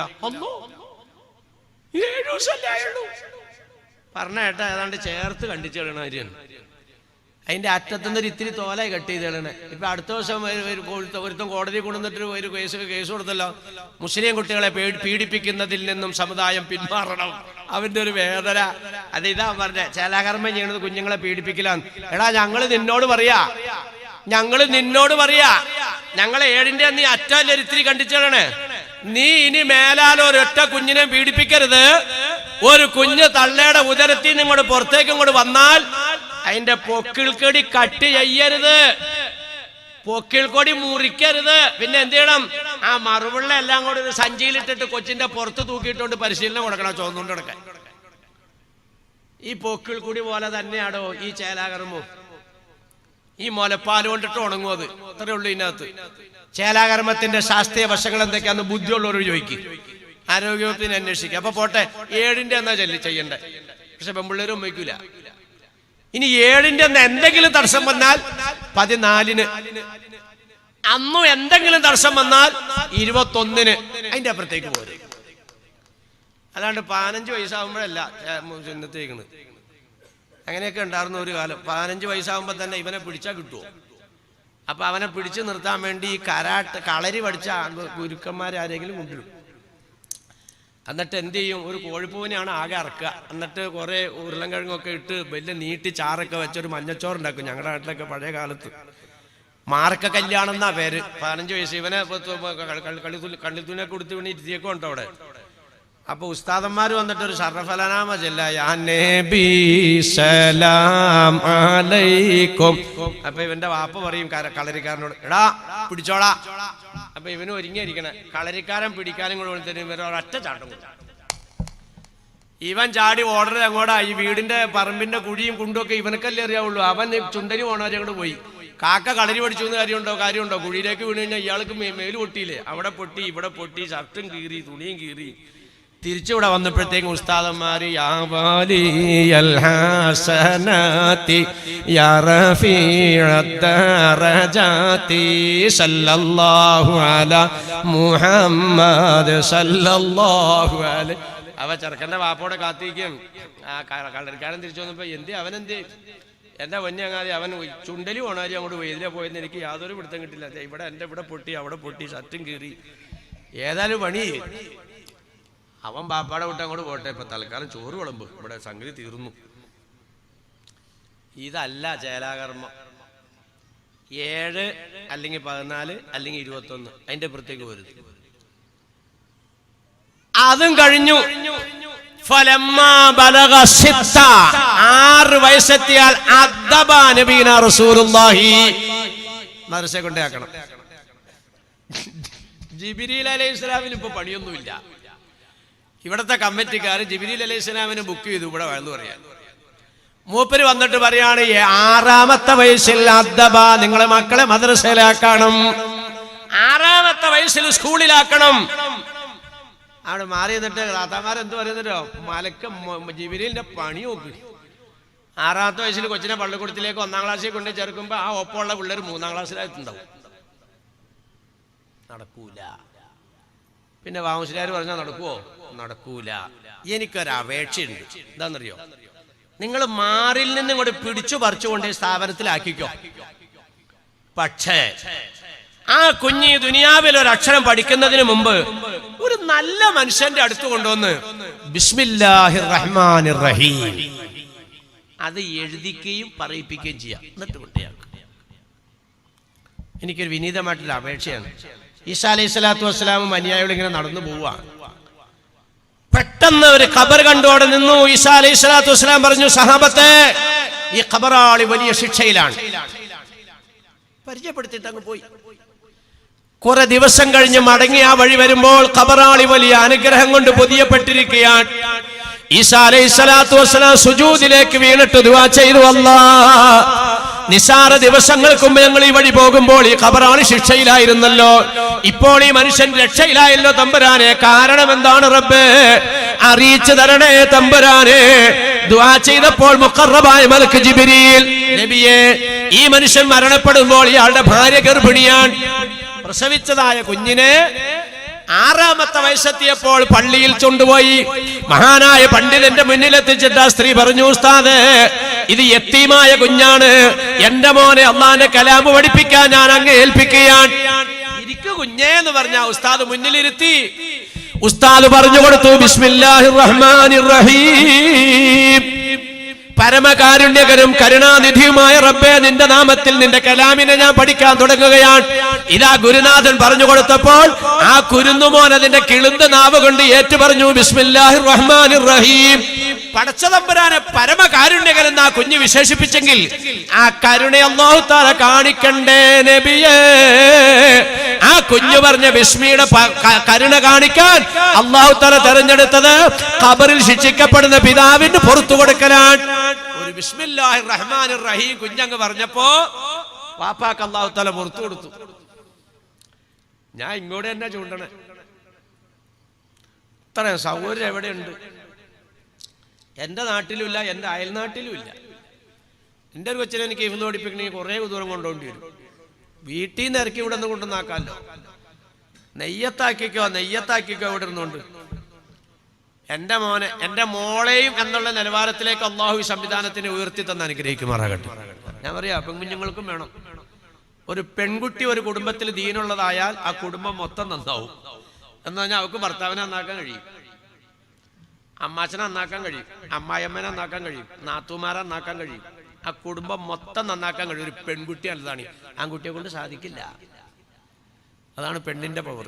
വളർന്നു വരുന്ന അവക്ക് ജനിക്കുന്ന തലമുറയും നന്നാവും. അങ്ങനെയാണ്. ഒരാണിൽ കൂടി അതുണ്ടാവില്ല. അപ്പൊ ഇതുപോലെ തന്നെ സമാന്തരം ഇൻഷാ അല്ലാഹ് അല്ലാഹു സുബ്ഹാനഹു വ തആല ബഹുമാനപ്പെട്ട പാണക്കാട് സയ്യിദ് മുഹമ്മദ് അലി ശിഹാബ് തങ്ങൾ അവരുടെ ബർക്കത്തുകൊണ്ട് അല്ലാഹു സുബ്ഹാനഹു വ തആല ഇതിനെ നമ്മൾ ആ സ്വപ്നം കണ്ട നിലവാരത്തിലേക്ക് റബ്ബേ നീ ഉയർത്തി തന്ന് അനുഗ്രഹിക്കണേ തമ്പുരാനെ. ചെറിയ ഇതിലല്ല നമ്മൾ പോയി പിടിച്ചാണ്, വലിയ പിടിയാല പോയി പിടിച്ചാണ്. വലിയ പിടിയാലാണ്. അങ്കമാലി പള്ളിയുടെ എല്ലാ സംവിധാനങ്ങളും പാണക്കാട് കുടുംബവുമായിട്ട് ബന്ധപ്പെട്ട് ഞങ്ങൾ നടത്താറുണ്ട്. തങ്ങളെ കല്ലിട്ട് അതിന് കോംപ്ലക്സ് കൊടുത്തു. ശാപങ്ങളെ കല്ലിട്ട് തൊട്ട് മുമ്പിലുണ്ടായിരുന്നു ഒരു 11 സെന്റ് സ്ഥലം, 3 സഫ അങ്കമാലി പള്ളി. 4ാമത്തെ സഫ് കുര്യാച്ചൻ ചേട്ടന്റെ അടുക്കള. 5, 8, 10, 12 മക്കളെ കണ്ടുണ്ട്, കുറെ പെണ്ണുങ്ങളും. ഞാൻ മെമ്പറിലേക്ക് കയറുമ്പോഴത്തെ അങ്ങനെ ടേപ്പ് റെക്കാർഡിന്റെ ടേപ്പ് റെക്കാർഡ് കൂടെ ഓണാക്കും ഒച്ചയ്ക്ക്. പട്ടീനെ എപ്പോഴും വളർത്തും. പട്ടികൾ ഇതിനകത്തേക്ക് കയറി ചോദിച്ചാ പള്ളിക്ക് തരൂല. നേരെ പാണക്കാട്ട് വന്നു. ബഹുമാനപ്പെട്ട സയ്യിദ് മുഹമ്മദ് അലി ശിഹാബ് തങ്ങൾ നവ്വറല്ലാഹു മർഖദഹു മഹാനവറുകളുടെ മുന്നിൽ ഞാനുണ്ട്, ബദറുദ്ദീൻ ഹാജി എന്ന് പറയുന്ന മനുഷ്യനുണ്ട്, നൂഹ് മൗലാന ഉസ്താദ് എന്ന് പറഞ്ഞ പണ്ഡിതനുണ്ട്. ഞങ്ങൾ 3 ആൾ കൂടി വന്നു. സങ്കടം പറഞ്ഞു, തങ്ങളിപ്പോ പള്ളിക്ക് തരില്ല എന്നാ പറയാം. അപ്പൊ ഈ മടിയിൽ ഒരു ടർക്കിയുടെ ഒരു ചെറിയ കഷ്ണം ഉണ്ടായി, അൽ ഫാത്തിഹ. അത് ഫാത്തിഹാന്ന് ഞങ്ങൾ കേട്ടു. ഫാത്തിഹ ഓതി ഇഖ്ലാസ് ഓതി മോഹത്തേന് ഓതി കൈ പൊക്കി. തൊട്ടടുത്ത് അപ്പുറം ന്യൂസായിരിക്കണം, തൊട്ട് പ്രത്യാനിരിക്കണം. എനിക്ക് മനസ്സിലായില്ല എന്താ പറഞ്ഞത്. ഞാൻ ആമീൻ ആമീൻ ആമീൻ എന്ന് പറഞ്ഞുകൊണ്ട് തങ്ങളുടെ ദുആ നമുക്ക് എല്ലാവർക്കും അറിയാലോ. പെരക്കാത്തേക്ക് വിട്ടൊരു കവർ എടുത്ത് തന്നു. എന്നാ കൊണ്ട് ആ സ്ഥലം മേടിച്ചോളാൻ പറഞ്ഞു. അല്ലോ, നിങ്ങൾ മനസ്സിലാക്കിക്കുക, 1 മാസം എത്തുന്നതിന് മുമ്പ് 25,000 രൂപ അഡ്വാൻസ് അങ്ങോട്ട് കൊടുത്തു. 1 മാസം എത്തിയില്ല. ആ സ്ഥലത്താണ് അങ്കമാലി പള്ളിയിൽ ജുമാടക്കണം. അള്ളാഹുവേ അള്ളാഹുവേ അവരുടെയൊക്കെ കൂടെ സിറാത്ത് കിടക്കാൻ ബഹുമാനപ്പെട്ട സയ്യിദ് ഹൈദർ അലി ശിഹാബ് തങ്ങളെ ജനാസ കുളിപ്പിച്ചത് അങ്കമാലി പള്ളിയിലാ. ഈ പാവിക്കാൻ അള്ളാഹു തആല മഹാഭാഗ്യം നൽകി. ചുമ്മാതെ അല്ലാന്നാ ഞാൻ ശരിക്കും വിശ്വസിക്കുന്നത്. പാണക്കാട്ടെ കുടുംബത്തിന് അമേരിക്കയിലെ വേണമെങ്കിൽ ആശുപത്രി കിട്ടും, അമേരിക്കയിൽ. പക്ഷെ അങ്കമാലിയിലെ ഹോസ്പിറ്റലിലേക്ക് അള്ളാഹു തആല തങ്ങളെ കൊണ്ടുവന്നെങ്കിൽ അതൊരു അത്ഭുതമാ. ഞാൻ പറയണില്ല, ചെറിയ അത്ഭുതമല്ല. ഈ പാവപ്പെട്ടവനൊക്കെ അത് കുളിപ്പിക്കാൻ വേണ്ടി അങ്ങനെ വരിക എന്നുള്ളതും ചെറിയ അത്ഭുതമല്ല, വലിയ അത്ഭുതമാണ്. പഠിച്ചവനെ അവരുടെയൊക്കെ കൂടെ സിറാത്ത് കിടക്കാൻ ഈ മഞ്ഞത്തിരുന്നത് കേൾക്കുന്ന ഞങ്ങൾക്കും, ഞങ്ങളെ നൊന്തുപറ്റ ഉമ്മാക്കും, ഞങ്ങളെ ചോര നീരാക്കി ഞങ്ങളെ സംരക്ഷിച്ച ഉപ്പാക്കും, ഞങ്ങളുടെ ഇണകൾക്കും, ഞങ്ങളുടെ കണ്ണുരുണ്ണികൾക്കും, ഞങ്ങളുടെ കുടുംബാദികൾക്കും, ഉസ്താദ് മശായിഖുമാർക്കും എല്ലാം ഭാഗ്യം തരണേ തമ്പുരാനെ. ഈ ഭാഗത്തിരിക്കുന്ന എൻ്റെ സഹോദരന്മാർക്ക് ആർക്കും പഠിച്ചവനെ മക്കളെ കൊണ്ട് ഈ ദുനിയാവിൽ തല താഴ്ത്താനുള്ള അവസ്ഥ കൊടുക്കാതെ കാക്കണേ റബ്ബേ. അപ്പുറത്തിരിക്കുന്ന എൻ്റെ പെങ്ങന്മാർ സഹോദരിമാർക്ക് പഠിച്ചവനെ മക്കളെ കൊണ്ട് ഈ ദുനിയാവിൽ കണ്ണീര് കുടിക്കേണ്ട അവസ്ഥ കൊടുക്കാതെ കാക്കണേ തമ്പുരാനെ. ധാരാളം ഉമ്മമാര് കണ്ണീരിലവന്മാരുകൾ എന്ത് ചെയ്യും എന്ന് തെറി പറഞ്ഞാൽ കേക്കലല്ലാതെ, ഇടിച്ചാൽ കൊള്ളലല്ലാതെ എന്ത് ചെയ്യും? ധാരാളം ഉമ്മമാര് കണ്ണീരില്ല. പോട്ടെ പോട്ടെ പോട്ടെ, സമയം പോവാൻ. 6ാമത്തെ വയസ്സിൽ അദബ് പഠിപ്പിക്കണോന്ന്, മരസ കൊണ്ടുനാക്കണോന്ന് 6ാമത്തെ വയസ്സിൽ. ഫലമ്മാ ബലഗ 7ാമത്തെ വയസ്സായാൽ ഉമിറ ബിസ്സലാത്ത്. മോനെ ദേ വാപ്പിച്ച് ഒന്ന് കൊടുക്കാണ്. ചേരാ വന്ന് ഒന്ന് കൊടുത്തേ, വാ വാ വാ. മോനെ ഉമ്മിച്ചു, മോളെ ഉമ്മിച്ചു ഒന്ന് കൊടുക്കാൻ വാ, ഉമ്മിച്ചിട്ട് ഒന്ന് കൊടുക്കാൻ വാ. എന്നിട്ട് ഉമ്മിച്ചിന്റെ അടുത്ത് നിസ്കരിച്ചോട്ടോ, വാപ്പ നിസ്കരിച്ചെടുത്ത് നിസ്കരിച്ചോ. 7ാമത്തതിൽ തുടങ്ങണം. ഫലമ്മാ ബലഗ 9ാമത്തെ വയസ്സെത്തിയാൽ അസല ഫിറാശഹു, വിരിപ്പിൽ മാറ്റിക്കിടത്തണമെന്ന് നബിയുനാ റസൂലുള്ളാഹി. 9 ബെഡ്റൂമിൽ നിന്ന് കൊച്ചിനെ വലിച്ചടിച്ച് അപ്പുറത്തെ റൂമിൽ കൊണ്ടുപോയിട്ട് പൂട്ടാനല്ല ഈ പറഞ്ഞേ. 9 വയസ്സെത്തുമ്പോൾ ഒരു പുതിയ ഒരു കിടക്ക, ഒരു കുഞ്ഞു കിടക്ക, ഒരു കുഞ്ഞു തലകണ, കുഞ്ഞ് അതെ വാപ്പിച്ചി മോക്ക് മേടിച്ചോണ്ടാണ്. ആരെ ഇതിൽ കിടത്തണ്ടാട്ടോ, ഇത് നീ തന്നെ കിടന്നാൽ മതി, വേറൊരു കുട്ടീനെയും കിടത്തണ്ടാന്ന്. ഒറ്റയ്ക്ക് ഒരു വിരിപ്പിൽ, ഒറ്റയ്ക്ക് ഒരു വിരിപ്പിൽ കിടത്തി പരിശീലിപ്പിക്കുക. ചാവക്കാട് മുസ്ലിം കേന്ദ്ര ഒരു വീട്ടിലുണ്ടായ സംഭവം ഈ സദസ്സിനോട് പറയാൻ എനിക്ക് നാണമുണ്ട്. തങ്ങൾ പറഞ്ഞത് അനുസരിക്കാഞ്ഞിട്ടല്ലേ. അപ്പൊ 9ാമത്തെ വയസ്സിൽ. അപ്പോഴേ ഇനി 16 വയസ്സെത്തണമെങ്കിൽ ഇനിയും കുറച്ച് വയസ്സും കൂടെ ഉണ്ട്. ഇപ്പോൾ ഒരു കാര്യം എല്ലാവരും ശ്രദ്ധിച്ചേ. ഞാൻ ഒരു ചെറിയൊരു കാരണം, എൻ്റെ വണ്ടി വരാനുള്ള ടൈമായി. ഒരു കാര്യം ഞാൻ നിങ്ങളോടൊന്ന് പറഞ്ഞോട്ടെ. എന്തായാലും ഇൻഷാ അല്ലാഹ്, അള്ളാഹു നമ്മുടെ മക്കളെയൊക്കെ നല്ല മക്കളാക്കി തന്നെ അനുഗ്രഹിക്കുമാറാണ്.